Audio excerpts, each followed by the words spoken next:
the leaders of the House, and all the cabinet members, a pleasant good morning to you all. I greet you all in the mighty name of our Lord and Savior, Jesus Christ. I am Captain Sudnel Kapel from the Salvation Army. It is indeed a blessing to be with you today as I offer words of prayer on behalf of Parliament as you open the session today.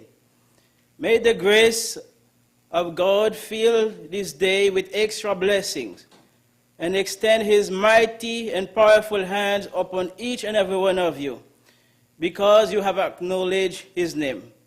Psalm 33, verse 12 to 15 says, "Blessed is the nation whose God is the Lord, the people he has chosen as his own inheritance. The Lord look from heaven and see all the Son of Man. From the place of his dwelling, he look on all the inheritance of the earth. He fashions the heart individually. He considers all their works." Let us pray. King of kings, Lord of lords, you are God over all the earth and have sovereignly appointed the leaders of this nation. We bring them to you just now, asking for your wisdom and guidance as they make decisions that will impact all citizens and all those who live in the Federation. Help them to look to you for strength and guidance they need in time of uncertainty. Lord, we thank you for these men and women who dedicate themselves to serving their country. Provide them with reminders each day of why they decide to dedicate their life to public service, and use that commitment to encourage them. Wrap your arms around them to show them love, grace, strength, and encouragement. Provide them with the knowledge needed to approach each situation in the best way possible. Once again, Lord, we ask you to bless this proceeding, bless all members of the cabinet as they gather to discuss various matters which will benefit this country. Give them vision and grant them a productive day under your divine protection. May your name be praised and glorified through us. We pray in Jesus' name, amen. Receive the benediction. The Lord bless thee and keep thee. The Lord make his face shine upon thee and be gracious unto thee. The Lord lift his countenance upon thee and give thee peace. Amen. God bless you. Have a wonderful day. Thank you, Captain Sundell. Before we sit, Captain, can you kindly turn the mic off for me, please?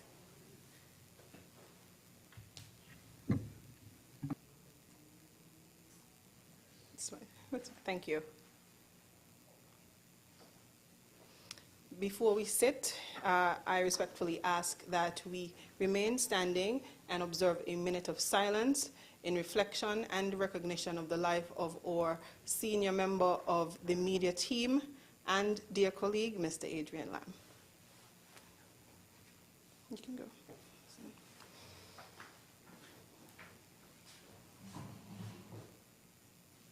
We observe the minute now. Thank you.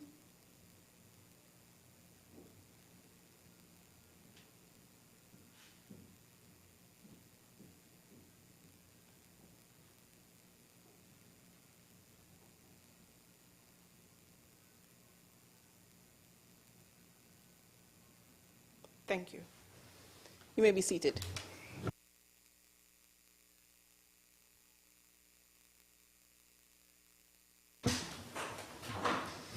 Good morning, everyone. As a matter of housekeeping, might we turn all our devices on silent or vibrate for the duration of the proceedings? Thank you.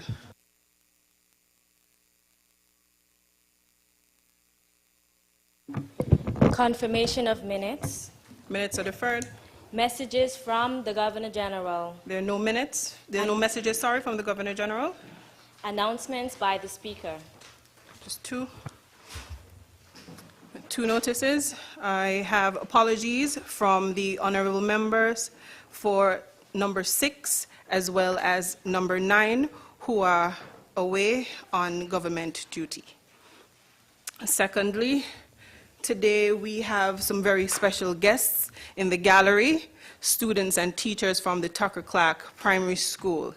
I extend a warm welcome to each and every one of you. Thank you for coming.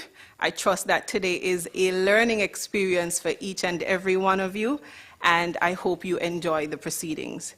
Teachers, thank you for encouraging the students to come. Thank you for sending out the request. We really do appreciate when our students are able to put into real time what they are learning in school. So thank you once again for attending.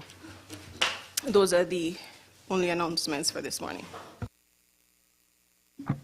Presentation of papers and of reports from committees. Petitions. Government notices. Unofficial notices. Questions. Request for leave to move the adjournment of the National Assembly on matters of urgent public importance. Statements by ministers.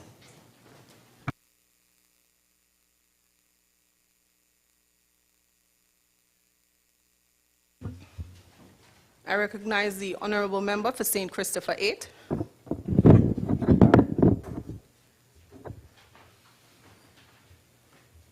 Madam Speaker, with your leave, I rise to make a few short statements, but meaningful statements.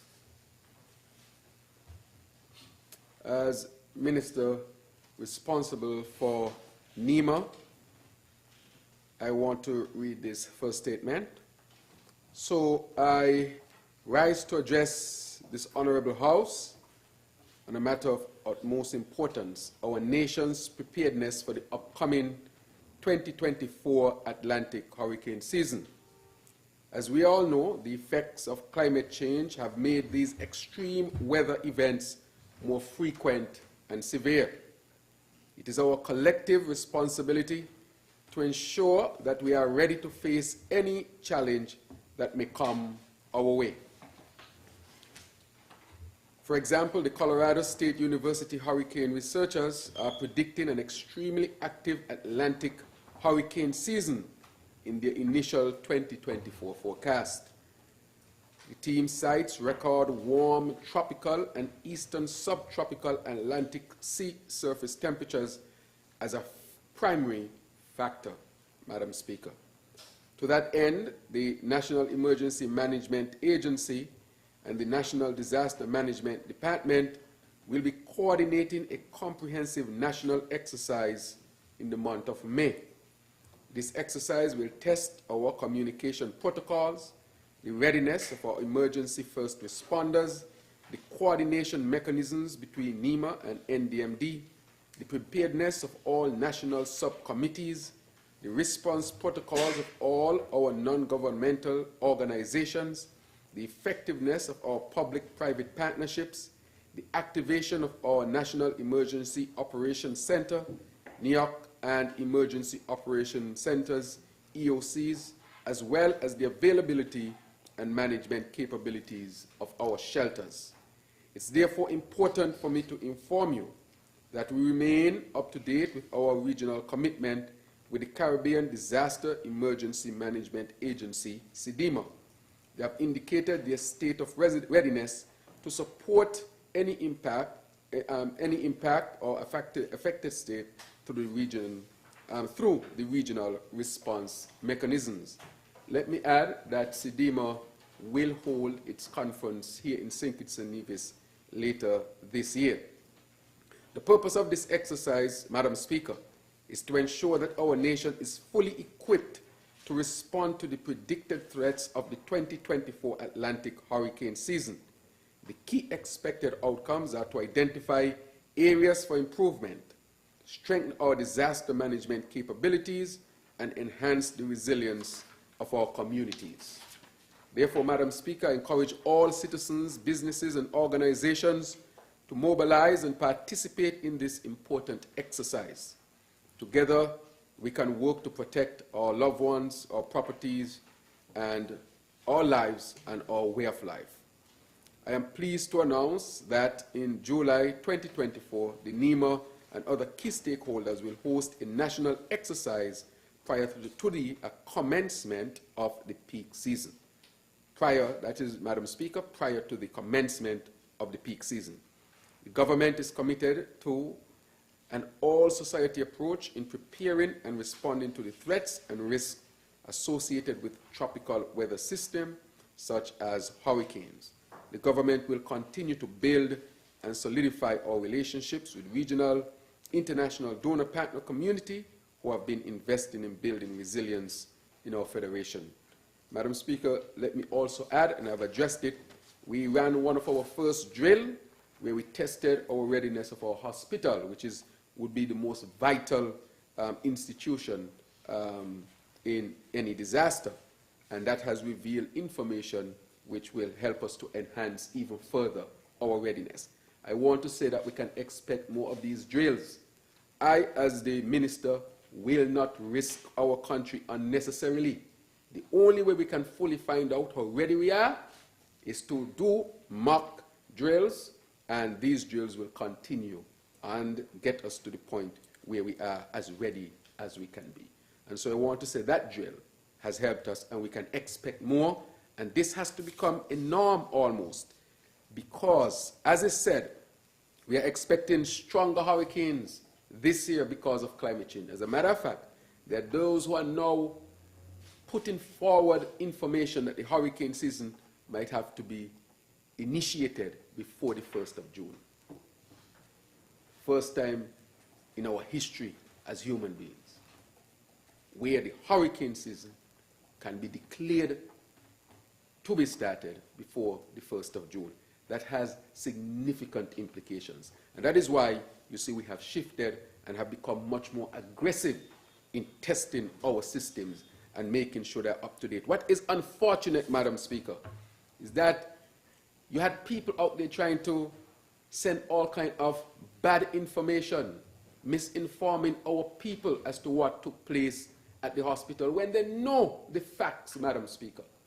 But I've said to the chair of NEMA, that will not daunt us, because at the end of the day, if we are hit by a disaster and we would not have done all that was necessary to be done in order to make sure that we are ready as we could be, I think the people will hold us responsible, and they would have all rights to do so. However, we have decided that we'll continue to carry out these processes to make sure that our country is ready. I will add at that point, nobody was at risk. It was made sure that there were no patients and any vital machinery or equipment to sustain life. No one was in the operating theater, and that was planned for some time and well controlled. The sound that we hear is a mock. What if you have a blowout? Those are the sounds you will hear. So it was mocked as well. Everything was mocked. The police officers blocking the roads. Defense force helped to coordinate that mock type of explosion. The police in the roads and blocking the roads. All that was really part of the exercise. And it had to be as real as possible without any prior notice, because we are going to be hit without necessarily any prior notice, Madam Speaker, and we have to be ready. And so we are asking the whole community, the whole country, to participate when they're called upon to participate, because this has to be an all hands-on-deck type of approach to deal with the scourge of climate change. Climate change is real. It is upon us. I see the children here this morning, and we have to ask ourselves what kind of country we are going to give these little ones. Hurricane season that now may be starting in May. Stronger hurricanes. How will their lives be? And therefore, we have the responsibility to do all that we can do to not only protect this country for ourselves, but to make sure these little ones have a good country to inherit. And the scourge of climate change is upon us, and we must respond appropriately, Madam Speaker. Madam Speaker, allow me also to address the issue of the GAE pension, and allow me to say that in my last update to this Honourable House on pension reform, I would have indicated that the Pension Reform Task Force and the advice of Cabinet had engaged with an actuary to guide the process to ensure equity and sustainability.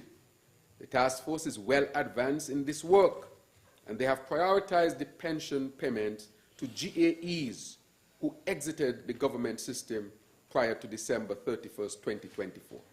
Madam Speaker, I am pleased to update this Honourable House that this Labour administration has once again delivered to the people. GAE pension was a vision and commitment made by the Labour administration. And in less than 2 years since I became Prime Minister, my cabinet colleagues were all here, and I were able to bring together the framework for the operationalization of pension payments. And Madam Speaker, we are at the point where we can now say from the task force and from the actuary that the payments will begin in July of 2024. Madam Speaker, as you know, the GAE workers, they have been waiting for a long time. Who are these GAE workers, Madam Speaker? They are your crossing guards. They are your workers who take care, for example, of the environment. They are really the workers who work in the service but are not what we call appointed civil servants. So you can think of all of them. Some of them are messengers in offices. Some of them are what we traditionally call cleaners in offices. If you go to the hospital, many of them are who we call the assistant maids and the grounds people. These persons over the many years have left without a pension. And therefore, we committed that we will get them their pension. And I'm very proud to say that we went through a vigorous process, Madam Speaker. We had to make sure that the task force would have consulted with the relevant expert, who is the actuary, who would look at the numbers and determine what would be the pension going forward. However, the directive was we have to get the GAE workers their pension. I was just recently in Date Bay, and as I was in Date Bay, a woman came up to me, a distinguished woman, and she said, Mr. Prime Minister, I worked in the service for so many years, and now I am retired. When will I get my pension? Why haven't I gotten a pension? And as you go across the length and breadth of this country, Madam Speaker, these are the persons who are approaching you. And I want to put on record that in 2021, the gratuitous payment for GAE workers, remember that the GAE workers, they carry home the lowest wage in the system, generally. However, their gratuitous payment was reduced significantly in 2021 under the previous administration, Madam Speaker. It was cut in some instances by 2/3. For example, if someone were to receive $100, they will get $33 instead of the $100. But the decision we made at the cabinet level, and in consultation, of course, with the relevant civil service departments that have to deal with this, is that we took them back to the 100%. So if they're supposed to get $100 before 2021, we reinstated that. And we had a ceremony at NEMA, the conference room at NEMA, where we gave them the rest of their money.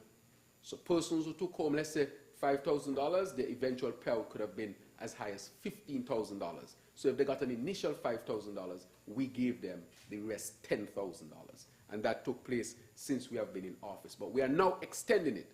Not only have we put back their full gratuitous payment, but we have also now extended to give them their pension. And these are the workers who normally nobody recognizes. Nobody recognizes in the sense of their position in the system. They have the least voice, Madam Speaker. And the question is, who will speak for the voiceless? So because they work for the least, Madam Speaker, we must not fight for them and try to best help them as we can. The other issue with the GAE workers, Madam Speaker, is what happened to the maids at the hospital. All the years the maids were getting maybe an extra payment for an extra day. Sometimes it's amount to very little, Madam Speaker, just maybe an extra $50 a week or $70 per week. And can you imagine, Madam Speaker, as a matter of fact, that somebody said they found the glitch and went in and further reduced the payments of those who work for the least amounts. Can you imagine that, Madam Speaker? And therefore, we are going to be the voice for the voiceless, and they will get their full gratuity, and they will also receive their first pension come July. But let me state, Madam Speaker, of course, to get your pension, you have to meet a particular criteria.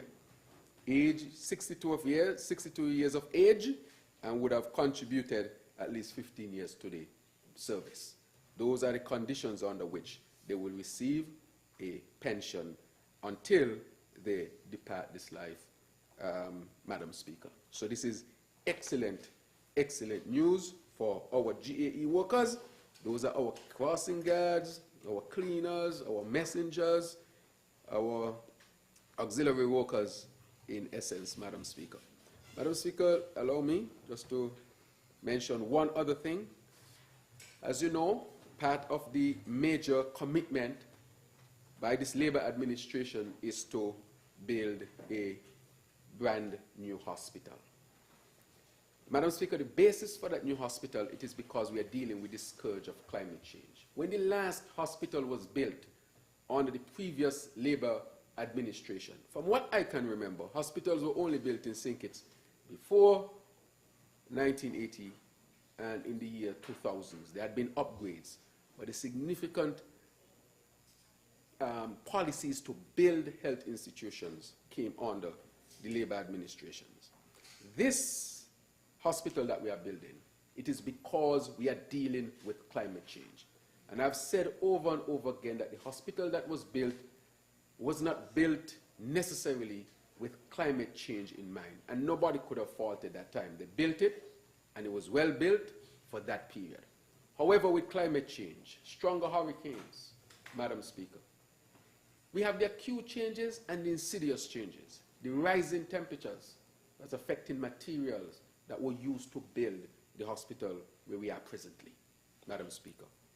The fact that you want a hospital that can deal with heat, build with materials so that you can have more ventilation for one, and they would not hold as much heat as would traditional building materials. The fact that you want the hospital to be so strong that it can withstand Category 5 and beyond when it comes to hurricanes, Madam Speaker. The hospital where we are at, Madam Speaker, that hospital has been leaking for a long time. How did we deal with it? Because when I was a medical doctor at the hospital and rain falls, or you have some system that passes through, you see the water running down the walls. We engage our partners, our very close friends, the Republic of China, Taiwan, who had to bring in materials from Taiwan in order to deal with the leaking or the leaking roof of the hospital. And they are working, and to a great extent, the hospital has stopped leak at this point in time. And they will keep monitoring it for us so that we can make sure that water is not infiltrating. Because when water infiltrates, you get issues of mold, and not only that, it's unpleasant to have water running down walls when rain comes. So, Madam Speaker, we understand that, and we have invested significantly there. But if it's one institution that should be given the chance to be standing after any significant natural disaster, should be and must be a hospital, Madam Speaker. And I'm not going to risk that. Even though people are speaking, and they're speaking out of turn, many of them, if we were to be hit by a significant hurricane, and we have made no moves understanding that we really need to have an institution that can withstand the scourge of climate change, what will your people ask? They'll ask, how responsible were you? Understanding that this is the most vital institution in any country because it deals directly with saving lives. What have we done? And that is why we have moved so aggressively, Madam Speaker, to get this brand new hospital. And so I want to announce that this morning, the chair of OECC, which is an organization from Taiwan, the Republic of China, Taiwan, and we signed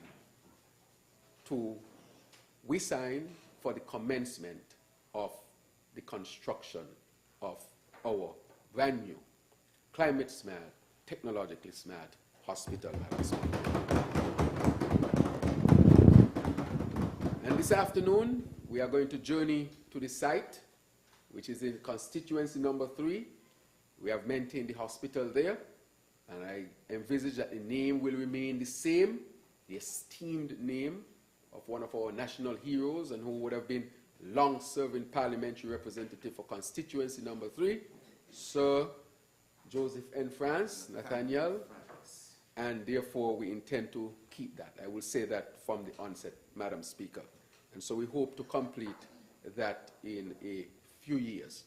And this afternoon we'll have there again another sign-in so that we can have the contractors going, and at that we will invite the general public to witness that. So it is not, we are turning the soil. All of the preliminary work has been done. It is time to get to work. And so we will get to work from today going forward. So you'll see preliminary work going on until we get to the finalization of exactly, we have had input from over 400 plus healthcare workers of what they want to see in the institution, and so we'll finalize that as well. But today is a very, very momentous day in the sense that we are announcing that the GEA workers will be paid in July of 2024, that we will build a brand new hospital, and we are doing both signings today, and that NEMA is on top of things in terms of getting us prepared for a very, very active hurricane season. With that, Madam Speaker, may it please you. Thank you, Honourable Member.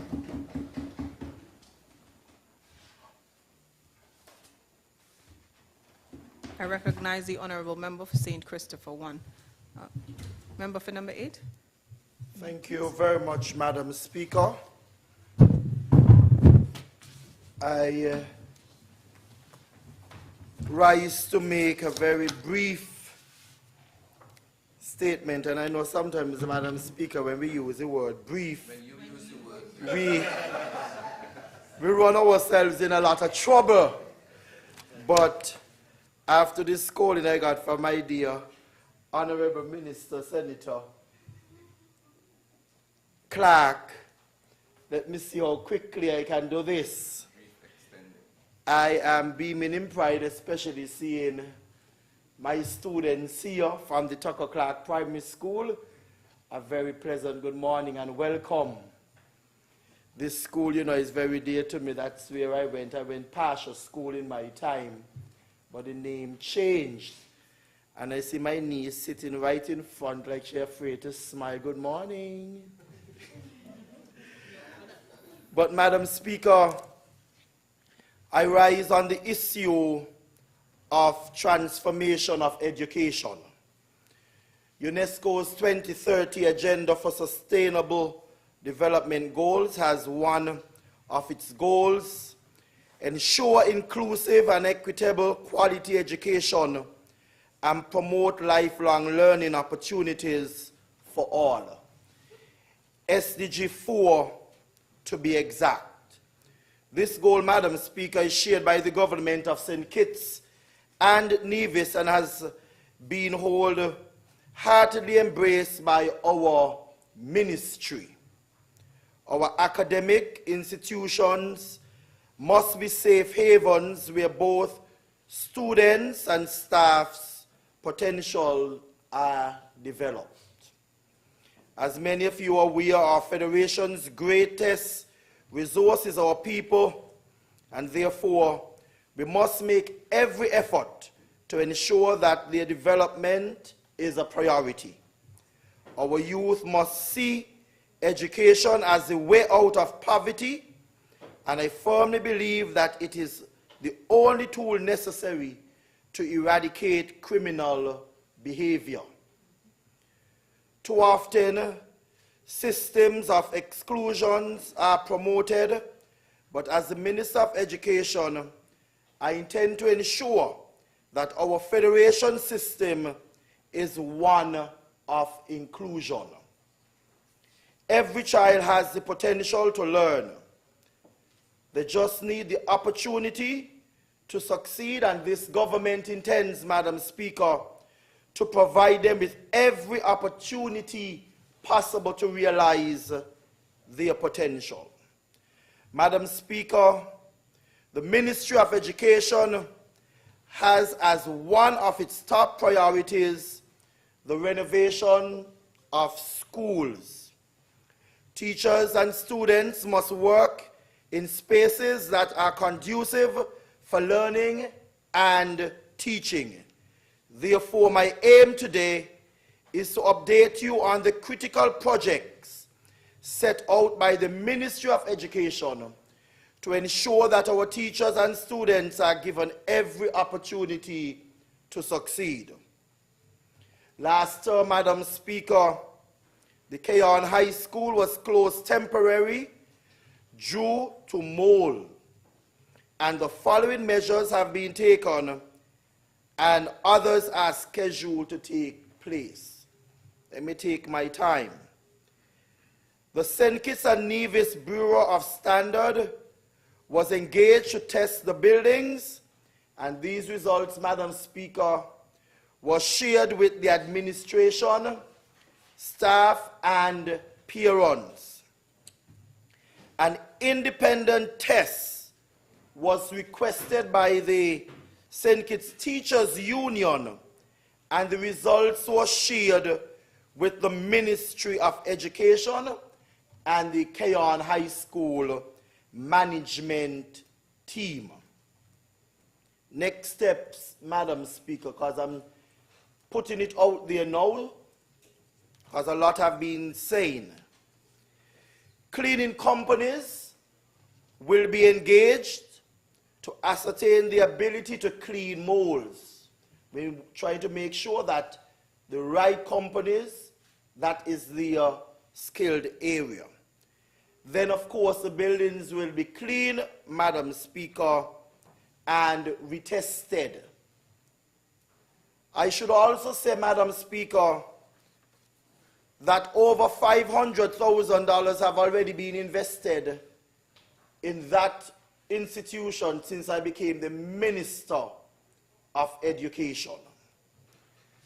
The third and fourth form students, they will remain on remote learning while work is being carried out at the institution. First and second formers, Madam Speaker, they have been given or been supplied with their devices for the period. You see the importance of the one-to-one laptop with all of the song and dance that people are having about they're not needed. You see how important they are? All fifth formers, Madam Speaker, will take their exams at the Windsor University.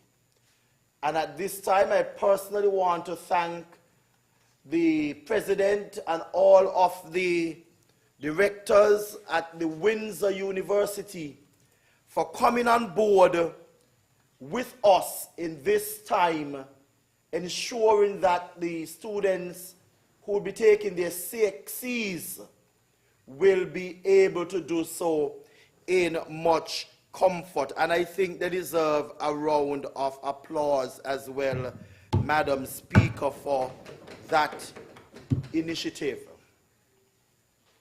I must highlight as well, Madam Speaker, that our project and building management unit has assessed the maintenance needs, and a plan is already in place to address them, Madam Speaker.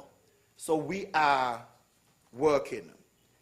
The Joshua Obadiah Williams Primary School will be going out again to tender very shortly. The bids, as I was informed, the bids received from the first tender process were non-responsive, and so a second bid process will take place very shortly. Now, history in the making, Madam Speaker, because the Basia High School is now at a point where we are in phase 2, which is the concept design. And of course, if you look, students, if you look back, just turn back, you will have an idea of what those of you who will be going to Basia High School will be looking like.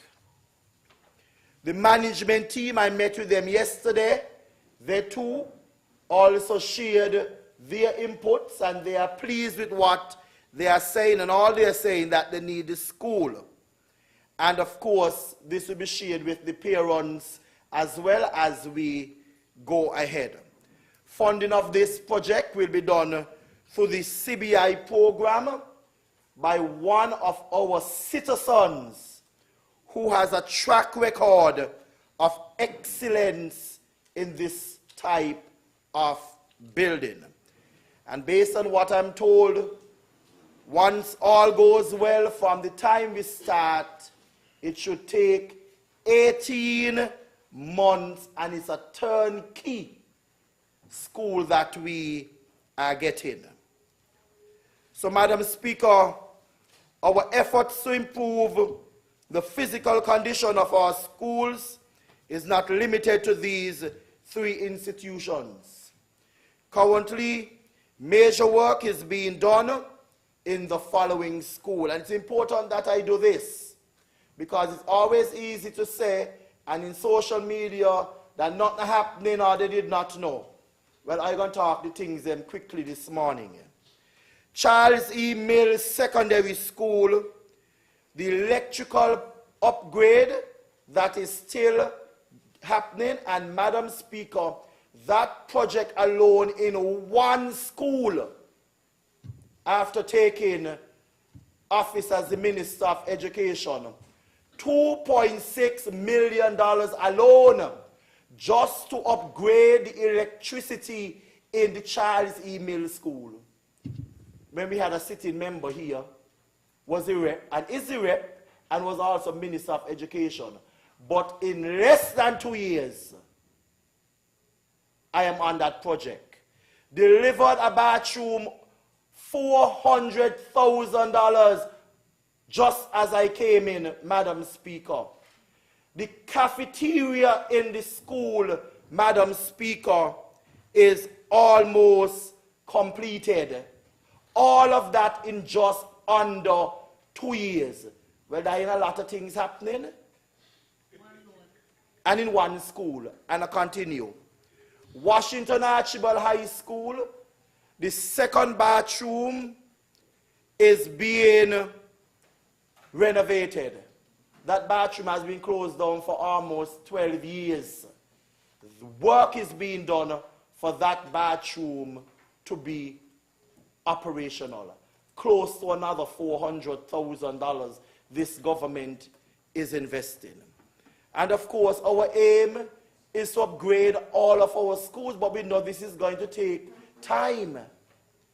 We have electrical upgrades to be done at the Verchilds High School and some at the Keon High School. And of course, you know, this morning I got a call that the bathroom at the Irish Town Primary School, and I think the Honourable Member will be happy to hear that the contractor collected the documents. So in a few days, the bathroom at the Irish Town Primary School work would start there. Wrapping up, Madam Speaker, the provision of spaces conducive for teaching and learning is not the only activities taking place in education. We believe that access to higher education is also critical to the advancement of our people. The CFBC board has been working overtime, Madam Speaker, and I want to commend Dr. Brown, the chair, and her entire committee, her entire board, her entire directors for the work that they are doing, moving in a direction to get the college accredited. But more importantly, Madam Speaker, the Ministry of Education continues to sign a number of memorandum of understanding. And in recent time, we signed one with the Chamber of Craft in Germany with the aim of having vocational teachers come to St. Kitts and Nevis to provide short-term certified seminar twice a year. You heard the Honourable Prime Minister talking about his trip to Germany. Well, we are reaping the benefits of that, and I'm extremely happy. Yesterday alone, Madam Speaker, I met with Professor Robinson from the campus in Five Island campus in Antigua, the University of the West Indies, where they are offering reduced scholarships, opportunities for our students in pharmacy. Just last night alone, I started getting WhatsApp messages from people indicating their interest. Our job is to make sure that we empower our people in any area that they are interested in. Also, Madam Speaker, we secured 25 scholarships that we are going to announce at the right time in the areas, specifically for my teachers, those who would have left CFBC and their teacher train and have been in the classroom for quite a while or don't want to leave to go to university. We are making the opportunity available for them to get to the next level. 25 scholarships through UNESCO and the Open Campus of Tanzania. That is yet another great achievement, Madam Speaker. Madam Speaker, one of our major partners is the Republic of China, Taiwan, and you heard the Honourable Prime Minister talk just about health. Well, I have to talk about it in my area as well too, because for the 40 years relationship, you know that they have been doing an excellent job in support. And with us going towards becoming a sustainable island state, we have to make sure that we ready ourselves. And they have provided training opportunities for our people in electric vehicle operation and maintenance, because you know that we are supposed to be getting some electric school buses as well. So, Madam Speaker, I thought it necessary to bring these to our attention because no one will be able to say they didn't know. They don't know, so they can call and get some clarity. But we look forward to the continued support, and I want to, big up our unsung heroes that we have in education in all the areas, even the other staff, those who take care of the children during lunch, the grounds, whatever role you are playing in education. I really want to thank you. We recognize as well, Madam Speaker, that autism is on the table. That is a priority for us. And we are moving in the direction in providing, some have been done, but we need more being done in terms of training in autism. And we would have outfitted some of our early childhood centers with some sensory rooms, and more of these things will come. And of course, the bigger picture, Madam Speaker, before 2027, in here I'm speaking it into being now, we will deliver our new campus for our Cotton Thomas Comprehensive School and our Autism Center. Before 2027, we will deliver that to those people. So, Madam Speaker, as I continue to do the people's work, I thought it was necessary for me to bring the nation up to date and ask him, of course, next month is our usual Child Month, we're looking forward to the usual support. I know it might be a challenge right now for us to pay attention to what the Prime Minister has been asking some of those who are able and capable in terms of getting some more children, but we won't be able to get any in time to add to the match. So I'm putting the appeal out that next year I think it will be a good look for us to have some children on the early childhood march or in prams and that kind of stuff coming out of Parliament. May it please you, Madam Speaker. Thank you, Honourable Member for St. Christopher 1. I recognize the Honourable Senator Dr. Clark. Madam Speaker, I'm very pleased to rise today with our distinguished guest, the students from Tucker Clark, and I hope every Parliament going forward we have the pleasure and the presence of students from other primary schools. You all are the trailblazers. Congratulations, and please do absorb the information, because someday one or even more of you will be sitting right here in our seats where you belong. Right here. I wasn't going to start with this note, but based on what the member for number 1 mentioned, last evening the ministry had the pleasure of reading the first detailed draft of the Census 2022 report, and I would say from the first draft that P.S. Dorr and I absorbed, thanks to the Department of Statistics, what our Prime Minister has been saying for quite some time seems to be true, that our population really is declining, and we do have to do something. We do have to do something about having more births and more people here in St. Kitts and Nevis. So I do support the call, Mr. Member for number 1. The Cabinet and Parliament would have the benefit of the full detailed draft of the census report, and then we will be presenting to the nation the realities for our population and certain developmental factors. However, Madam Speaker, I am pleased to present this formal update from the Ministry of Sustainable Development as it relates to the land allocation drive that we have implemented since August 2022. Today, I will briefly present some key figures so the nation could be made very much aware of the progress we are making on the distribution and normalization of our land process. As we know, we've said many times, the management of land is an emotional and rightly so matter that the Ministry of Sustainable Development takes very seriously.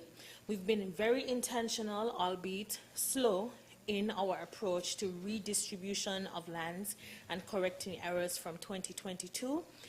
We're happy to report that as of April 2024, this is just for this year, the ministry received 311 new land applications.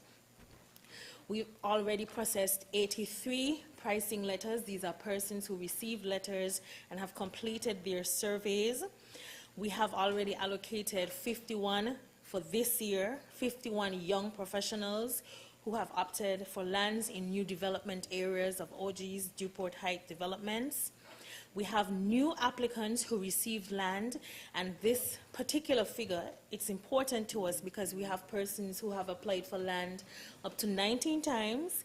We now have 135 new persons receiving land just for this month alone.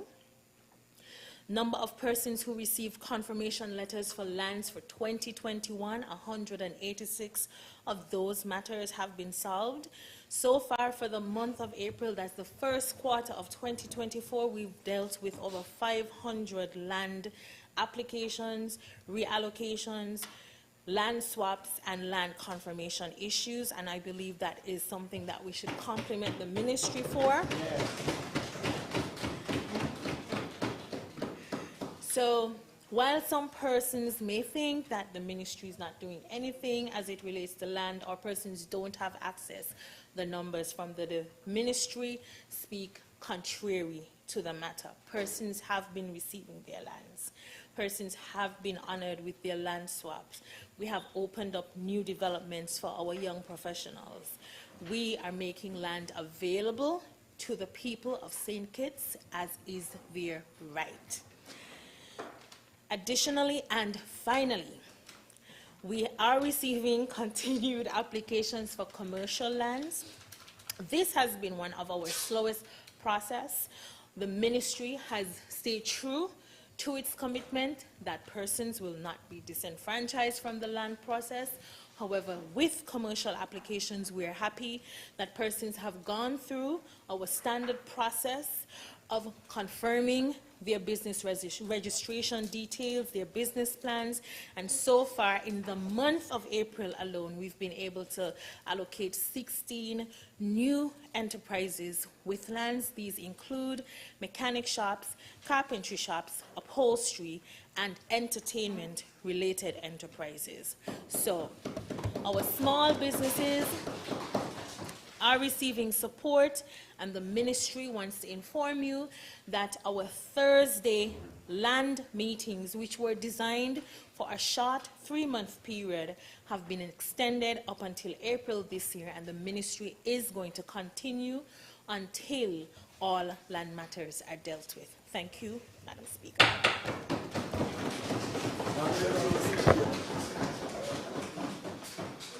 Thank you, Honourable Senator Dr. Clark. I recognize the Honourable Member for St. Christopher 4.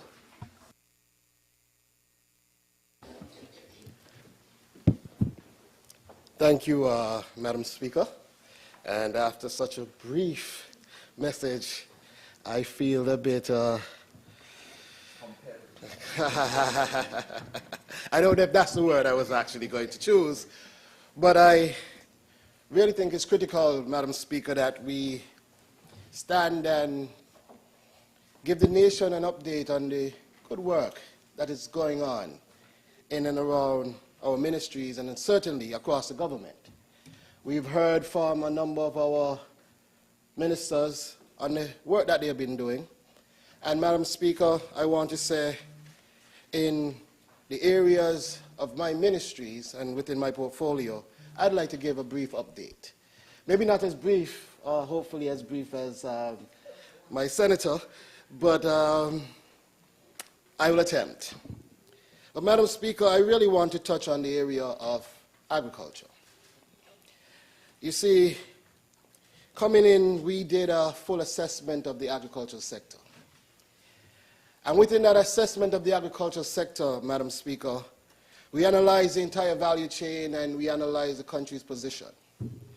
Because coming from a country that was once a dominant agricultural country, we recognized that we needed to regain that esteem.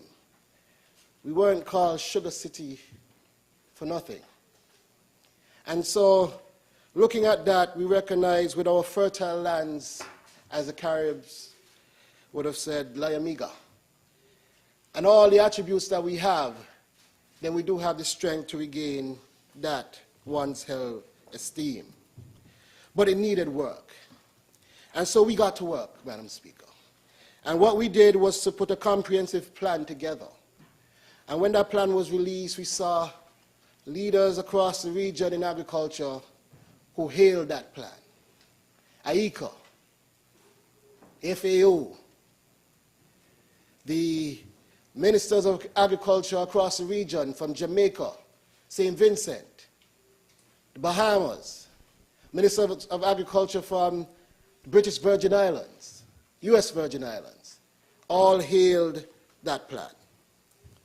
And that plan had one thing at its core: improve agricultural productivity and position the country to export food to the region. That was our commitment. And today I stand here proudly to say to you, Madam Speaker, that in the agricultural sector, as witnessed in the most recently held Open Day, we see that our sector is thriving. But we have a lot more. And today I want to make the country aware that we've ordered 400,000 slips 200,000 banana, 200,000 planting slips for St. Kitts and Nevis. All goes well, the economic viability of that is somewhere within $180 million annually. And we do hope to achieve that with the support of our farmers. And we are not just banking on that support, Madam Speaker, in rhetoric. We've also launched our DRIP program, our Drought Resilience Irrigation Project, that will see hundreds of farmers receiving support free of cost from this government in fencing their farms as we have committed, in providing mechanisms for more efficient water use as we recognize the severity of droughts becoming increasingly worse, and also ground cover to minimize the incidence of pests, weed, and to retain water moisture. This will help our farmers significantly. We have also, Madam Speaker, ordered and on the way 13,000 coconut slips.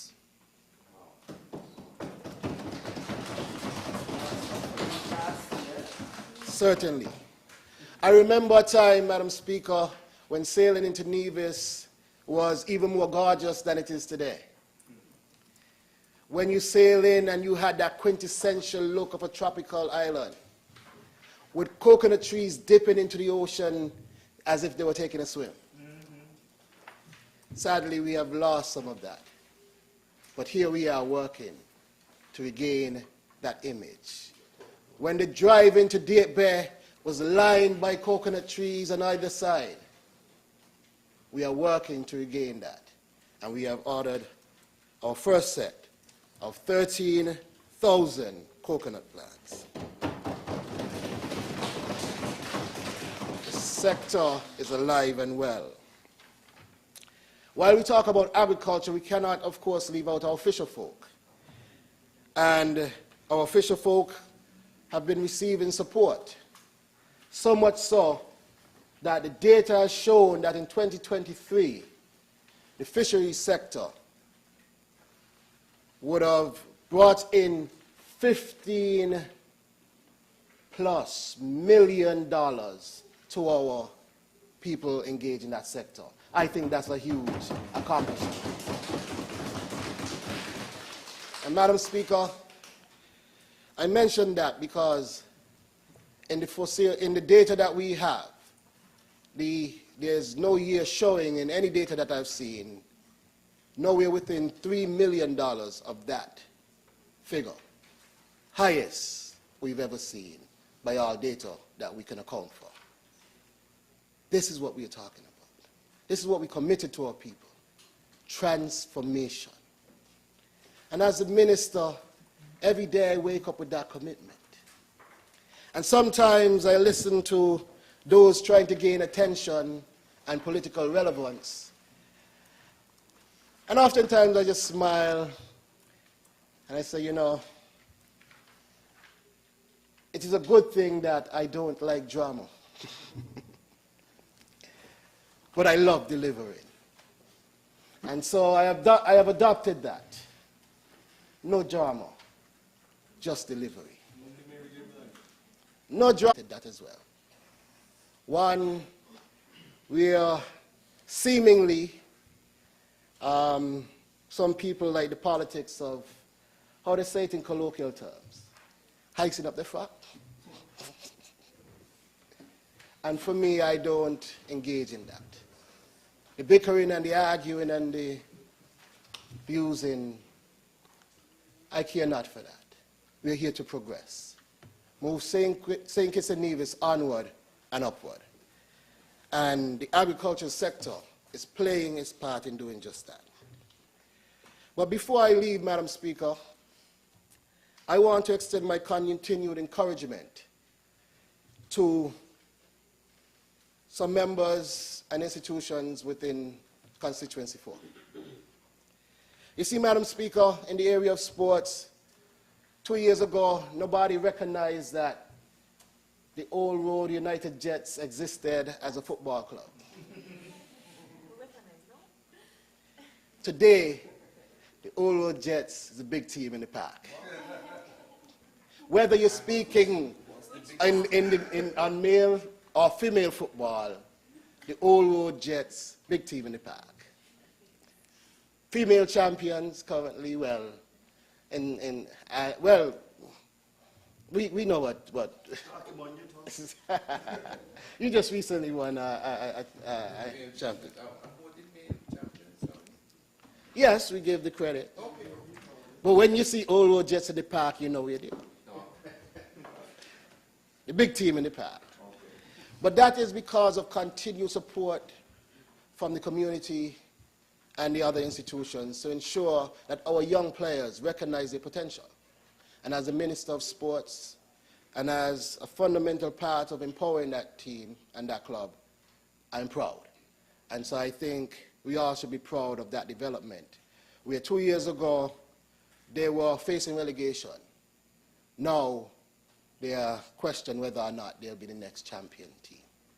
That is significant improvement. But I also want to take a time out to acknowledge our contestants for our pageant this year, Venetia D'Souza from Old Road, who I can say will be taking the crown on Saturday. And with that, Madam Speaker, number 4 is still roaring, and I am still here representing them. Thank you, Madam Speaker. Thank you to the Honourable Member for St. Christopher 4. Is there another presenter? I recognize the Honourable Senator, Iselene Phillip.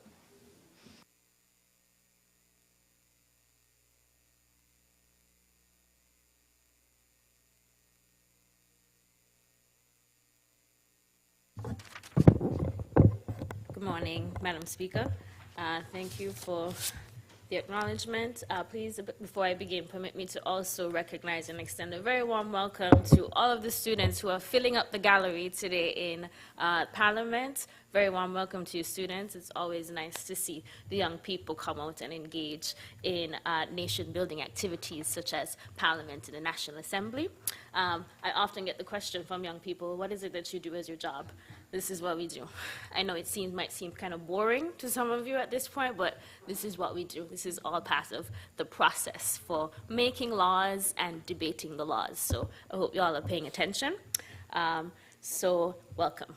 Madam Speaker, rise this morning really on the occasion to offer remarks just in recognition and celebration of this month, which is deemed the Mental Health Awareness Month, and that is why I'm donned in green today as part to recognize mental health awareness. I take the opportunity to do that. Sorry, I missed my notes.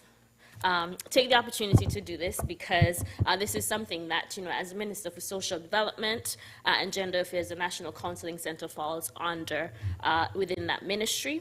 And, mental health well-being is something that we don't often pay attention to, but we're trying to encourage greater awareness of it because we are seeing how the impact of poor mental health actually impacts our families, our relationships, and our societies. And so I just want to make a few comments on that. This year, the theme for 2024 for our international observance of mental health awareness, which is always celebrated in the month of May, from May 1st to May 31st. The theme for 2024 is movement, moving more for mental health. And the theme essentially kind of encourages us to engage in more physical movement and physical activities as one of the ways that we can cope more positively and manage our mental health stresses. Before I move on, I want to take the opportunity to actually just give a little breakdown of what mental health is. I like teachable moments in Parliament.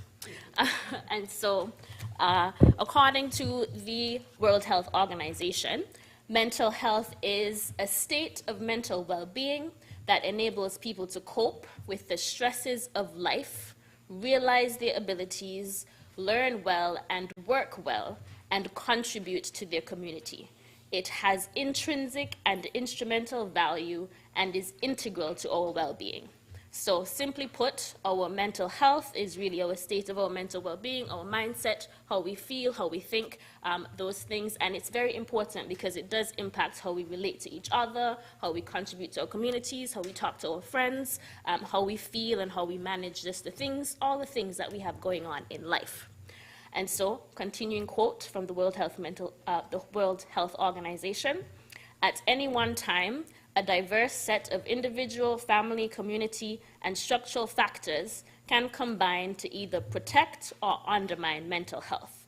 Although most people are resilient, people who are exposed to adverse circumstances, including poverty, violence, disability, and inequality, are at a higher risk of developing a mental health condition.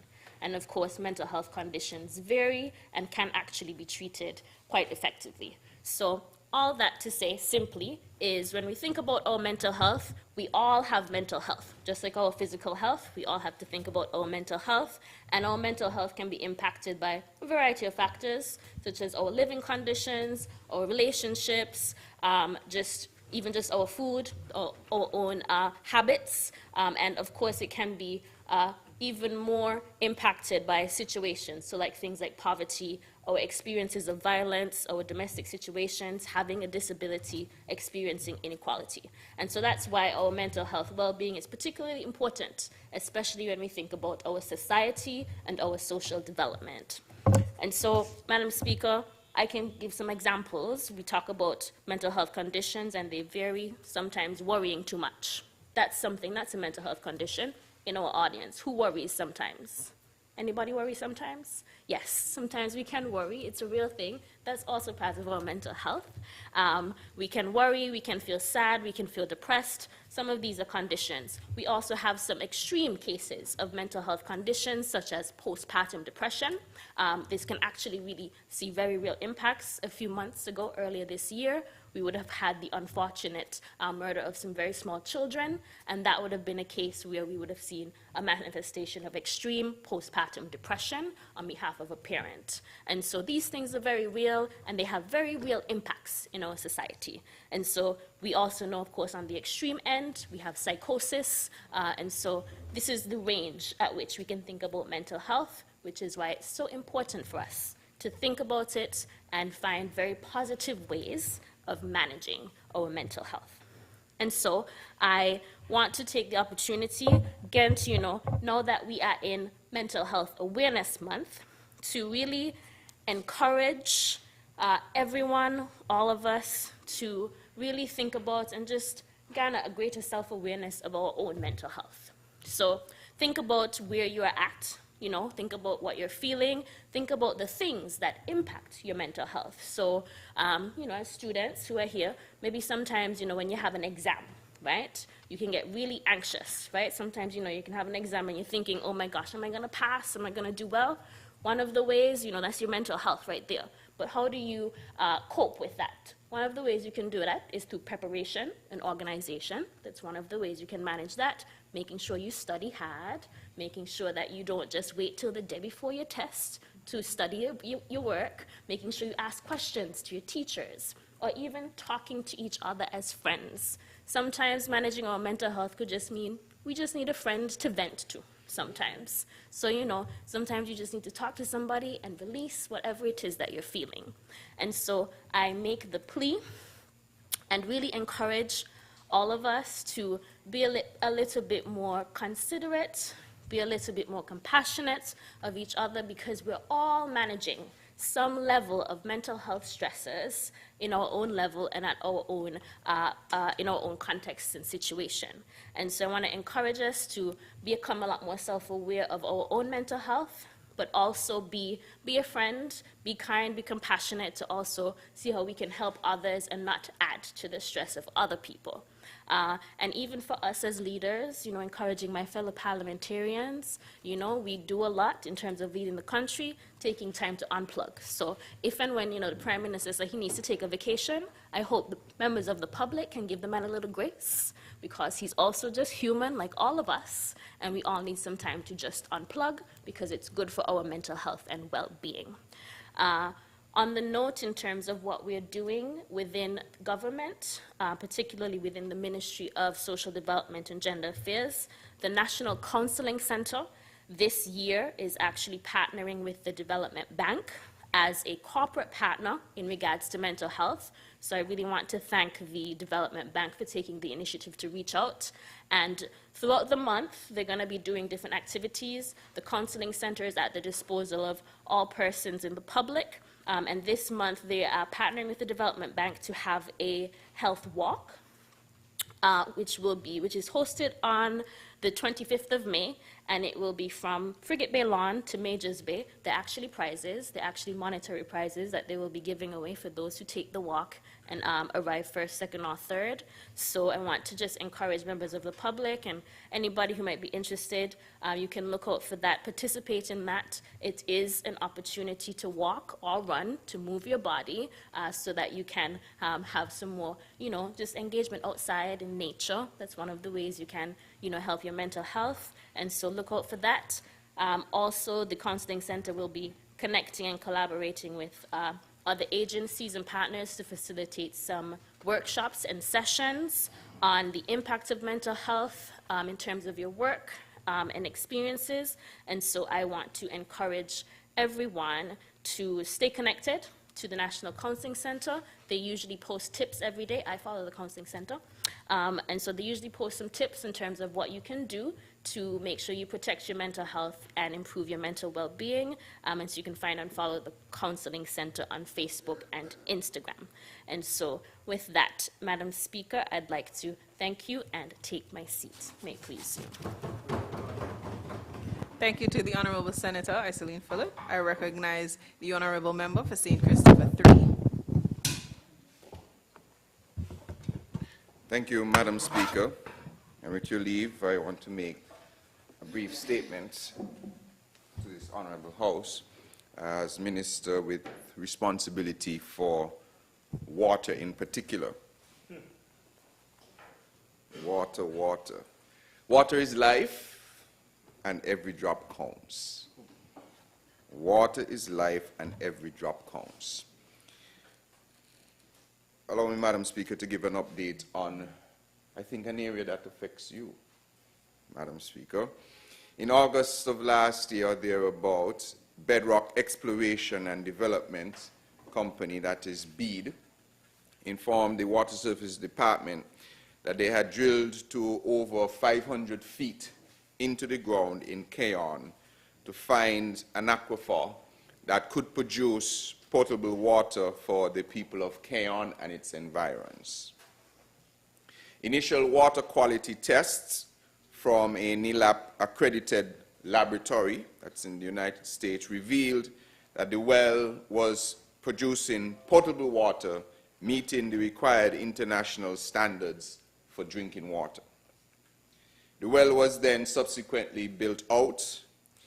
An initial pump was installed, but it was insufficient for the capacity of the well. And so a new pump had to be specifically and specially procured and was recently successfully installed. The pump house that holds all of the electrics to drive the well was also constructed and completed. Anyone driving along the main road will be able to see the facilities. Last week, BEAD proceeded to conduct the final 2 tests before the well could be transferred to the Water Services Department. Just so you are aware, at present, the well and its development and everything surrounding the well is not yet in the control of the government. Not until the developer has completed and the tests are passed, that it is then handed over to the government. Because I remember hearing some questions about why the government doesn't do this, why the government doesn't do that. The well itself is being developed by the developer. The Water Services Department, however, has done all the necessary lines to run to that point to have the connection when the well is developed. That has been completed for some time. The first of the two tests is called the drawdown test or the step-down test. This test is done by incrementally increasing the pump speed to achieve different flow rates. Each flow rate is held constant for a period of time to test the performance of the well by testing how much of the well is drawn down and also to test the quality and the salinity of the water. What does that mean?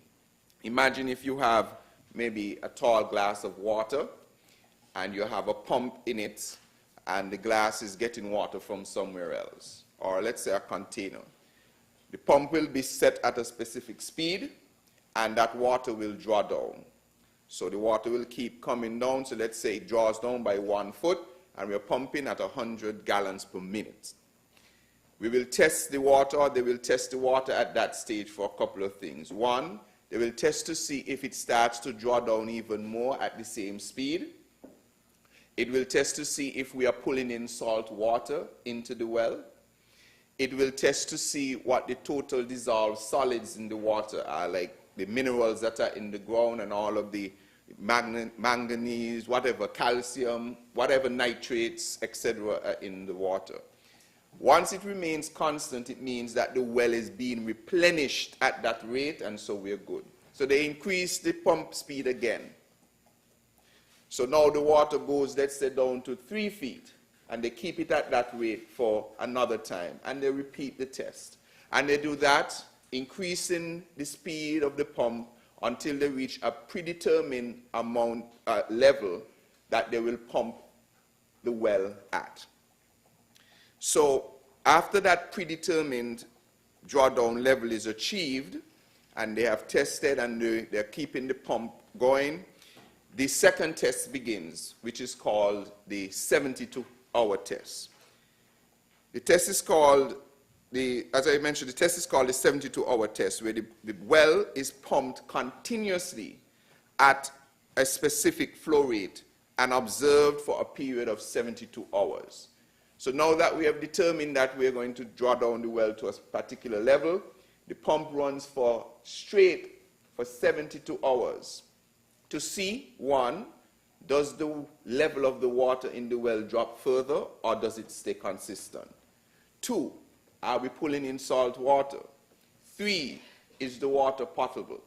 And they test this for a period of 72 hours. Again, throughout that time, the well is tested and the water is tested periodically to make sure that it is keeping within standards. I am pleased to announce, as I have already, that the initial reports indicate that the Keon well has been successfully developed and can provide potable fresh water to the residents of Keon and its environs.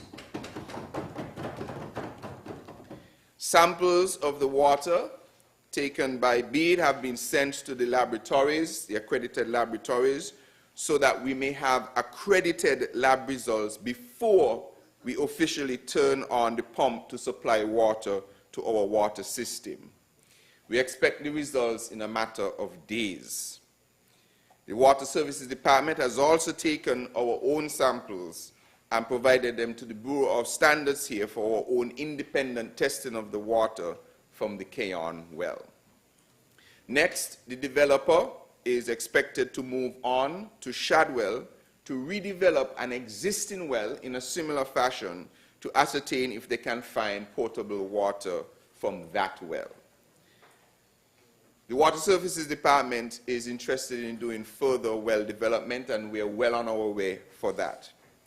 We believe that we have developed about 50% of our estimated groundwater resources in St. Kitts, so which means that we have more to go. We believe that we can develop more. We believe that we can find some more water, especially for my colleagues who are in the number 5, number 6, number 7 area of the country who regularly gets rainfall. And they ask, well, why can't we get some more of this water? Well, I'm going to repeat something I've said many times because people ask this question over and over and over again, so I'll explain it and not once more. But before I get to that, all that rain that they were seeing in the St. Paul's, Newton Ground, Date Bay area, overwhelming majority of that, first of all, about 80%, is absorbed by the trees, the vegetation, and goes through evaporation or transpiration. You guys have done transpiration as well in school? What is transpiration? That's when the water from the trees. Put your hands together for yourself. So 80% of it goes to evaporation, absorbed by the trees, used by the trees, and transpiration. About 18% of the water goes into the soil and is stored in our underground aquifers.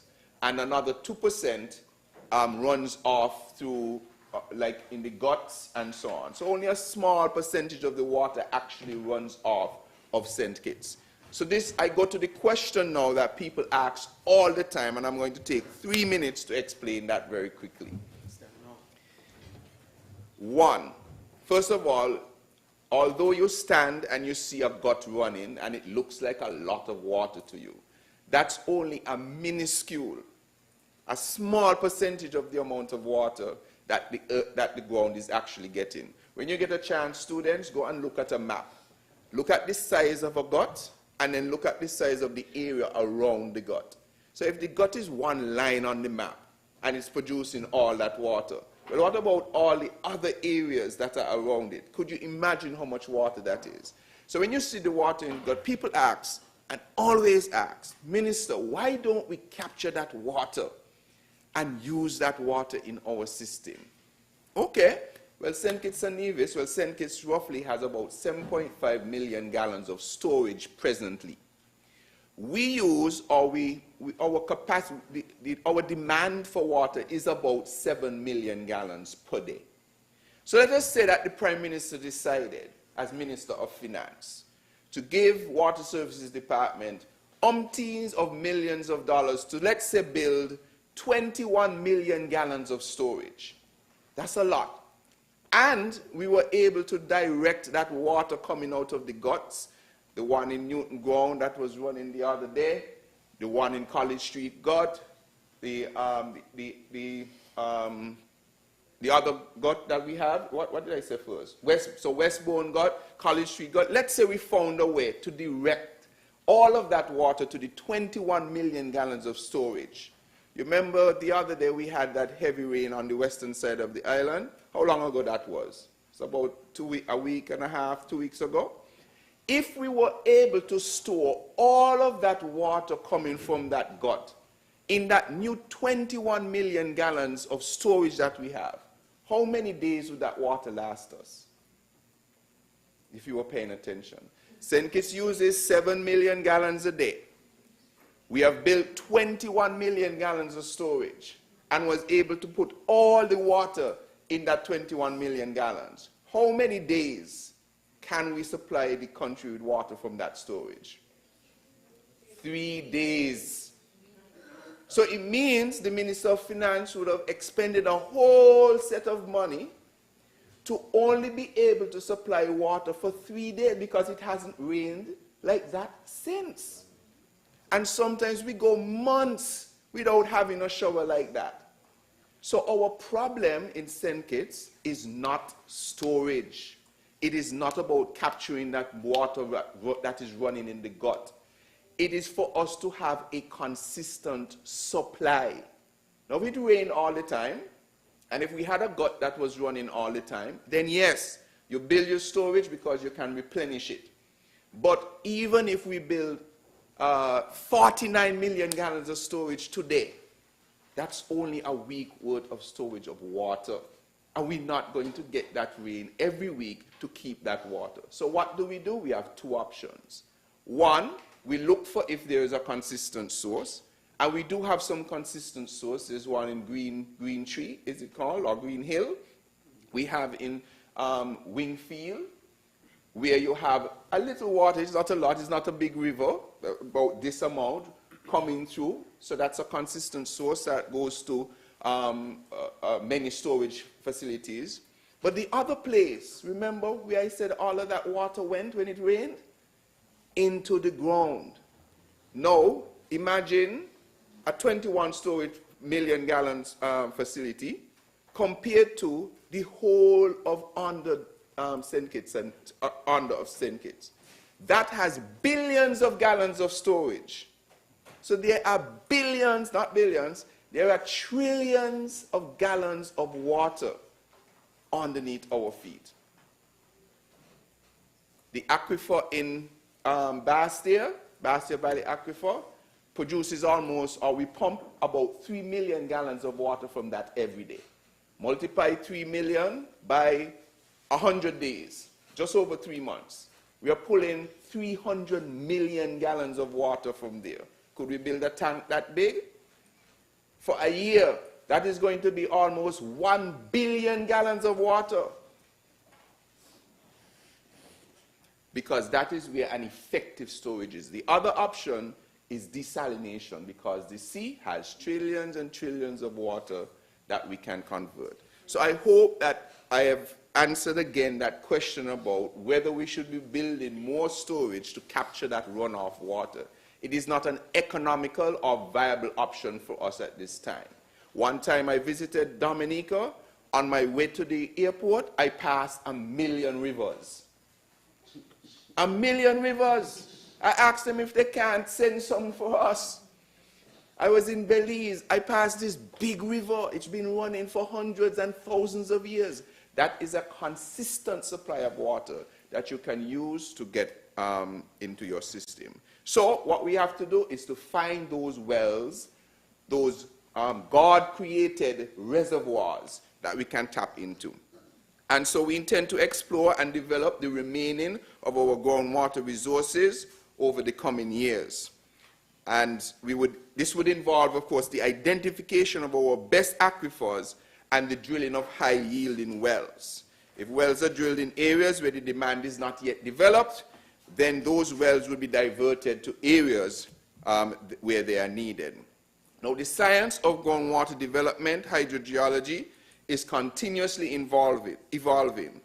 Geophysical surveying, which is mapping, where you go and check to see where water is possible in the ground, is one aspect of hydrogeology that in the last 2 decades has enabled hydrogeologists to more accurately obtain images of the Earth's crust layers up to 1,000 feet below the ground, and also to identify zones of high water transmissivity.